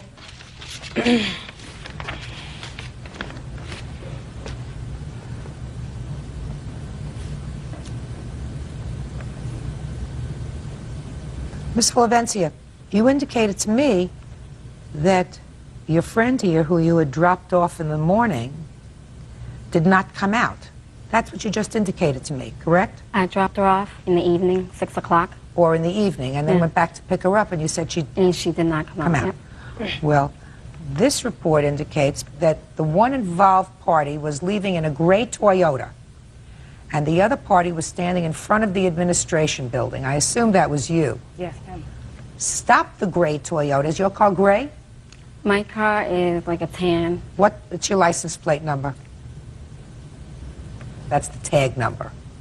Bearing Massachusetts tags. And identify the operator as Rebecca Olavencia. That's you. A passenger in the vehicle was identified as Janika Cruz. That is wrong, because my cousin was with me. And they took my cousin's ID. And they also know that Janika, yes, she did go Just a at second. 6 o'clock. Just a second. That's what the detective wrote, that the passenger in the car was identified as Janika Cruz. Step up here. Then he goes on to give me a whole story here about something about a boyfriend. Who were you there to visit? I was visiting my boyfriend, my daughter's father. What's his name? Victor. Do you know Victor? He's a neighbor of mine. Anything other than a neighbor? No, well, he was. He can't remain in that building either. Was he ever a boyfriend of yours? No, Miss. Was he ever a boyfriend? No, of ma'am, yours? no, ma'am. Did you ever go out with him? No, ma'am. But you know him? Yep. So the connection between the two of you is through her. Judge Judy continues in a moment. Stephanie shows up in a car full of guys who tell me to get out. It looked like they wanted to fight me. So then one of them puts on a bandana around his face. And then he started like putting his hand in his pocket like if he had something, like a gun or something. Real cases, real people. Judge Judy. Rebecca Olavencia says her car was damaged during a fight with Stephanie Henry. Stephanie says she kicked the car because Rebecca wouldn't let go of her hair. You knew her from this person who was never your boyfriend, who you No, never we know dated. each other from her boyfriend, which is now my ex-boyfriend. Ah, well, so we have somebody else. Which is her boyfriend or her fiance. Who used to be your boyfriend? Used to be my boyfriend about going on 3 years ago. And did you like each other before this happened? We didn't know each other. We met each other one time, and then from there we just couldn't get along. We fought when I was 6 months pregnant. Who fought? Me and Stephanie. From there we didn't get along, whatever. Did you know about this fight that they had? I had no idea about it. How long have you known her? I've known her for a couple of years now. How long is a couple? About 2-3 years. And when was this fight while you were pregnant? 1999. No, year 2000. I was 6 months. Before this incident happened in May? Yeah. Yes. So if you were friends, you mean she didn't tell you that she was assaulted? No, because we're not always together. We're not She didn't best tell you friends. that she was assaulted? No. I never knew about it. That's unusual. This also says, Miss Olivencia, that you told the detective there that you did not wish to pursue the matter any further and did not care about the broken headlight. That is not true. I never even spoke to that detective, as a matter of fact. Olivencia states that she was attacked first by Henry, that's you, and didn't know who Henry was. She said that they just pulled each other's hair and exchanged words. Well, that's true. So there were a lot of things, according to you, that are wrong in here. Okay, now let's hear about the second assault. Okay, the second assault happened after Janika asked me to go bring her to pick up her daughter. Give me the date. That was the same day. That was probably a half an hour later. Okay. I had told Janika, well, I don't know if I should go over there, but seeing that she's my friend and I was Go doing over her where? a favor, to Piedmont Street, which is where she lives and which is where her daughter was at the grandmother's house. Go ahead. Okay, so I get there, Janika steps out of the car, and then she shows up, Stephanie shows up in a car full of guys, like 4 guys. They all jump out of the car. They start cursing at me to get out of the car. I lock my doors. I roll my windows up. I told Janika, get in the car because these people are getting crazy. Anyways, the guys are yelling at me, telling me to get out. It looked like they wanted to fight me. So then one of them puts on a bandana around his face. And the only thing showing was his eyes. And then he started like putting his hand in his pocket like if he had like a gun or something. Anyways, my cousin started going nuts. She started screaming. She was making me nervous. I told Janika, get in the car. Janika wouldn't get in the car. She was trying to talk to them. And I just took off. When I was taking off, she ran to my car and she kicked the side of my door. And I drove right to the police station and I told them about it, and that's when I seen the damages that she did to the door. I'll hear you. Okay, Your Honor. Can I continue with the ending? Okay. Like I said, after she let go of my hand, she pursued to try to hit me with my child. And she turned around and tried to go. You told me that. You told me that you were protecting yourself and you kicked it in her taillight. Yes, wait, ma'am. Yeah, go ahead. And as she was driving off, like I said, her friend, the passenger, her cousin, she claims, threw a large amount of hair out the window and said, "Here's your hair, B," call me the B word, and drove off. Okay. Then after that, one CO came over to me. He asked me for my identification, to look for warrants, to check our records and everything, and then they had pulled her over and they were speaking with her down the street. Okay. My son's godfather had came and picked me up with his friend. Okay. And they brought me home, and by the time I got to my apartment building on Piedmont Street, Miss Cruz, Miss Olivencia, her cousin, and some black, I don't know who the black female was surrounded my neighbor, who is a friend of mine who also was going to be a witness, appeared here. They surrounded her with her 7-year-old son behind her. Why, you saw this? No, as we pulled up, we seen them, yes, and they all You scrambled in just the want to car. tell me what you saw. As we pulled up, we seen all 4 of the girls surrounded my friend, my neighbor, with her son with her. And as we pulled up, my son's godfather jumped out of the car and he said, "Who tried to attack Stephanie holding her son?" And I told him it was the driver, and he said, "Get out of the car. Why did you try to attack her holding the child?" We wanted to call the police and hold her there because she was at my place of residence, and Miss Cruz does not belong there either. I have no trespassing on her. So according to you, somebody, one of your friends, went up to her and told her that she had no business being around your neighborhood. Exactly. Your block. And then what happened? And there were 2 other neighbors that Look had at came me. up from the neighborhood. There were 2 other neighbors that came up from the neighborhood, and Miss Olivencia was cursing at one of them, calling him stupid, and saying things to the person, and he got And where very was she upset. sitting or standing? When She was in her calling- car with her window down a little. Okay. Go And ahead. she was telling him, shut up, he was stupid, cursing at him, and he was the one that damaged her car. I don't know who, he's a neighbor, he lives in the neighborhood, I don't know his last name. I spoke with Janika Cruz about this. She said she didn't want any involvement in this. I said, well, I don't know who they were, because she said that Mrs. Olivencia wanted it for her insurance company. And I said, well, I don't know who those 2 men were, because they were from the neighborhood. They were trying to help my other witness that was there, the girl that they surrounded that they tried to jump. They came out and they tried to stop them from jumping her. Okay, she wasn't jumping anybody. She was in her car with the window rolled Before up. she got into the car, Your Honor. But then she was in the car. Yes, but then before- she, just listen to me, but then she was in the car. When she's in her car, she's not surrounding anybody. Judge Judy continues in a moment. Whatever you did to each other in that parking lot, or whether you started to pull her hair, you went to her house, and that was stupid. Real cases, real people. Judge Judy.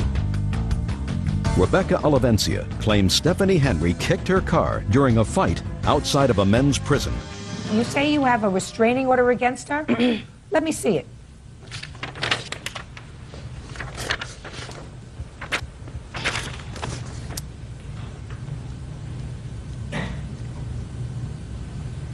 So, Miss Cruz, there is a no trespass order against you for this housing complex. Yes, there is. So what were you doing there on May 11th? She did that. I got that trespassing notice after the fact, and I called Stephanie back up, and she said, yes, I did it because of my boyfriend. Told her. Just a second. When were you served with this notice? I was served with that notice May 18th. Afterwards? Afterwards, after the fact. You have any proof she was served with this notice before? It doesn't have a date on it. No, Your Honor, they were waiting to serve that to her. They didn't know her location. So they didn't serve it on her before May 11th? No, they All had right. it already for her. Now, were either of you arrested as a result of these incidents? No, ma'am. No. Did either of you file criminal complaints against the Yes, other? ma'am. Yes, I went right to the police station and I told And them so what you happened. both did? Yeah. What happened with those cases? We dismissed that. Why? All we did was pull hair and smack each other. That was it. I don't think we deserved to get a record over that. And why did you dismiss it? I have 3 children, Your Honor. It's very hard for me to go to court all the time with 3 children. How old are your children? 7, 2, and 1-year-old. Where is their father? Mr. Wilfredo Ilaraza is incarcerated, and the other father I'm not with. Can I see the damage for the taillight only, please? Can I have the pictures of the How other? many children do you have? I have 1. I have the pictures of the other damage. I'm not interested in the other damage. I have a feeling that both of you ladies deserve each other. You had no business being at her housing complex after this kind of incident. So whatever happened to you, you deserved. Do you understand?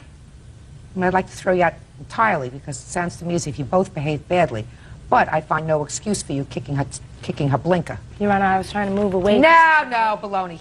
Full of baloney. Moving away. Then you move away. As Move I away was and moving, kick is something else. She tried to hit me, Your Honor. Listen to me. Move away. Walk to someplace safe when you I have went your like baby this in your with my hand. son, Yeah, and I my know. foot I hit her understand. I blinker. understand. Believe me, madam. I understand. Mm-hmm. Judge Judy will continue in a moment. Get out of here. Parts is $101. Body labor, $195.20. That you'll pay for yourself. Ridiculous. A, whatever you did to each other in that parking lot, you did to each other. Whether you started to pull her hair or she started to pull your hair, both acted like idiots. My problem is that after this altercation, you went to her house. I didn't go to her house. To her apartment complex.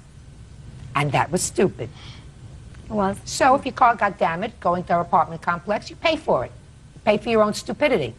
But I find that you had absolutely no reason to kick her car. I also find that this is an inflated estimate of repair. So I'm going to give you the cost of the parts, which is $101.26. You paid to have it fixed yourself. That's all. Judgment for the plaintiff, $101. Các em thân mến, chào mừng các em đến với bài học ngày hôm nay nhé. Ở video mới này thì cô sẽ hướng dẫn các em tìm tên các cặp cành song song của cái hình này. Ở hình dưới đây để tìm tên các cặp cành song song thì chúng ta sẽ tiến hành đặt điểm cho các điểm ở trên hình này nhé. Các em biết là mỗi điểm thì nó sẽ là như thế này. Ở đây chúng ta sẽ là mỗi điểm ở đây sẽ là giáo của hai đường, hai đoạn. Và đây chúng ta sẽ đặt là A. Điểm này, ở góc này chúng ta sẽ đặt là B. Điểm này chúng ta sẽ đặt là C. Và ở đây chúng ta sẽ đặt là D. Vậy thì các em biết là đối với hình này đó là chúng ta sẽ đọc là hình A, B, C, D. Hoặc là chúng ta đọc là A, D, C, B. Khi đọc tên của hình thì các em nhớ là chúng ta phải đọc liền, đúng không ạ? Theo một chiều. Ví dụ như chúng ta đọc là C, B, A, D thì cũng là đúng, nhưng mà nếu chúng ta đọc rằng là A, B, D, C thì sẽ sai các em nhé. Các em phải đi theo đường bao quanh của hình và chúng ta đọc một chiều. Ví dụ như đây C, D, A, B cũng là một cách đọc, nhưng thường thì chúng ta sẽ ưu tiên đọc từ trái sang phải, tức là sẽ đọc là A, B, C, D và theo chiều từ trái sang phải như thế này. Nhưng mà thường nữa, một điều nữa mà chúng ta thường đặt để tiền đấy là chúng ta sẽ gọi tên theo bảng chữ cái, theo thứ tự với những chữ cái đến bảng chữ cái. Và đối với bài này đấy là chúng ta tìm các cặp cành song song. Các cành song song có nghĩa là gì? Luôn luôn chạy song song với nhau và không bao giờ gặp nhau. Ở trên này các em sẽ thấy này, những cặp cành song song thì thường sẽ có một cái cành ở giữa để vuông góc. Ở đây chúng ta đây là cái góc vuông và đây là góc vuông, đúng không ạ? Vậy thì chúng ta sẽ biết được ở đây các cành song song ở đây sẽ là, đối với bài này thì sẽ có các cành AD, cành AB, cành BC và cành CD. Đây là 4 cành của hình này. Vậy thì ở đây chúng ta sẽ rút ra được là các cành song song là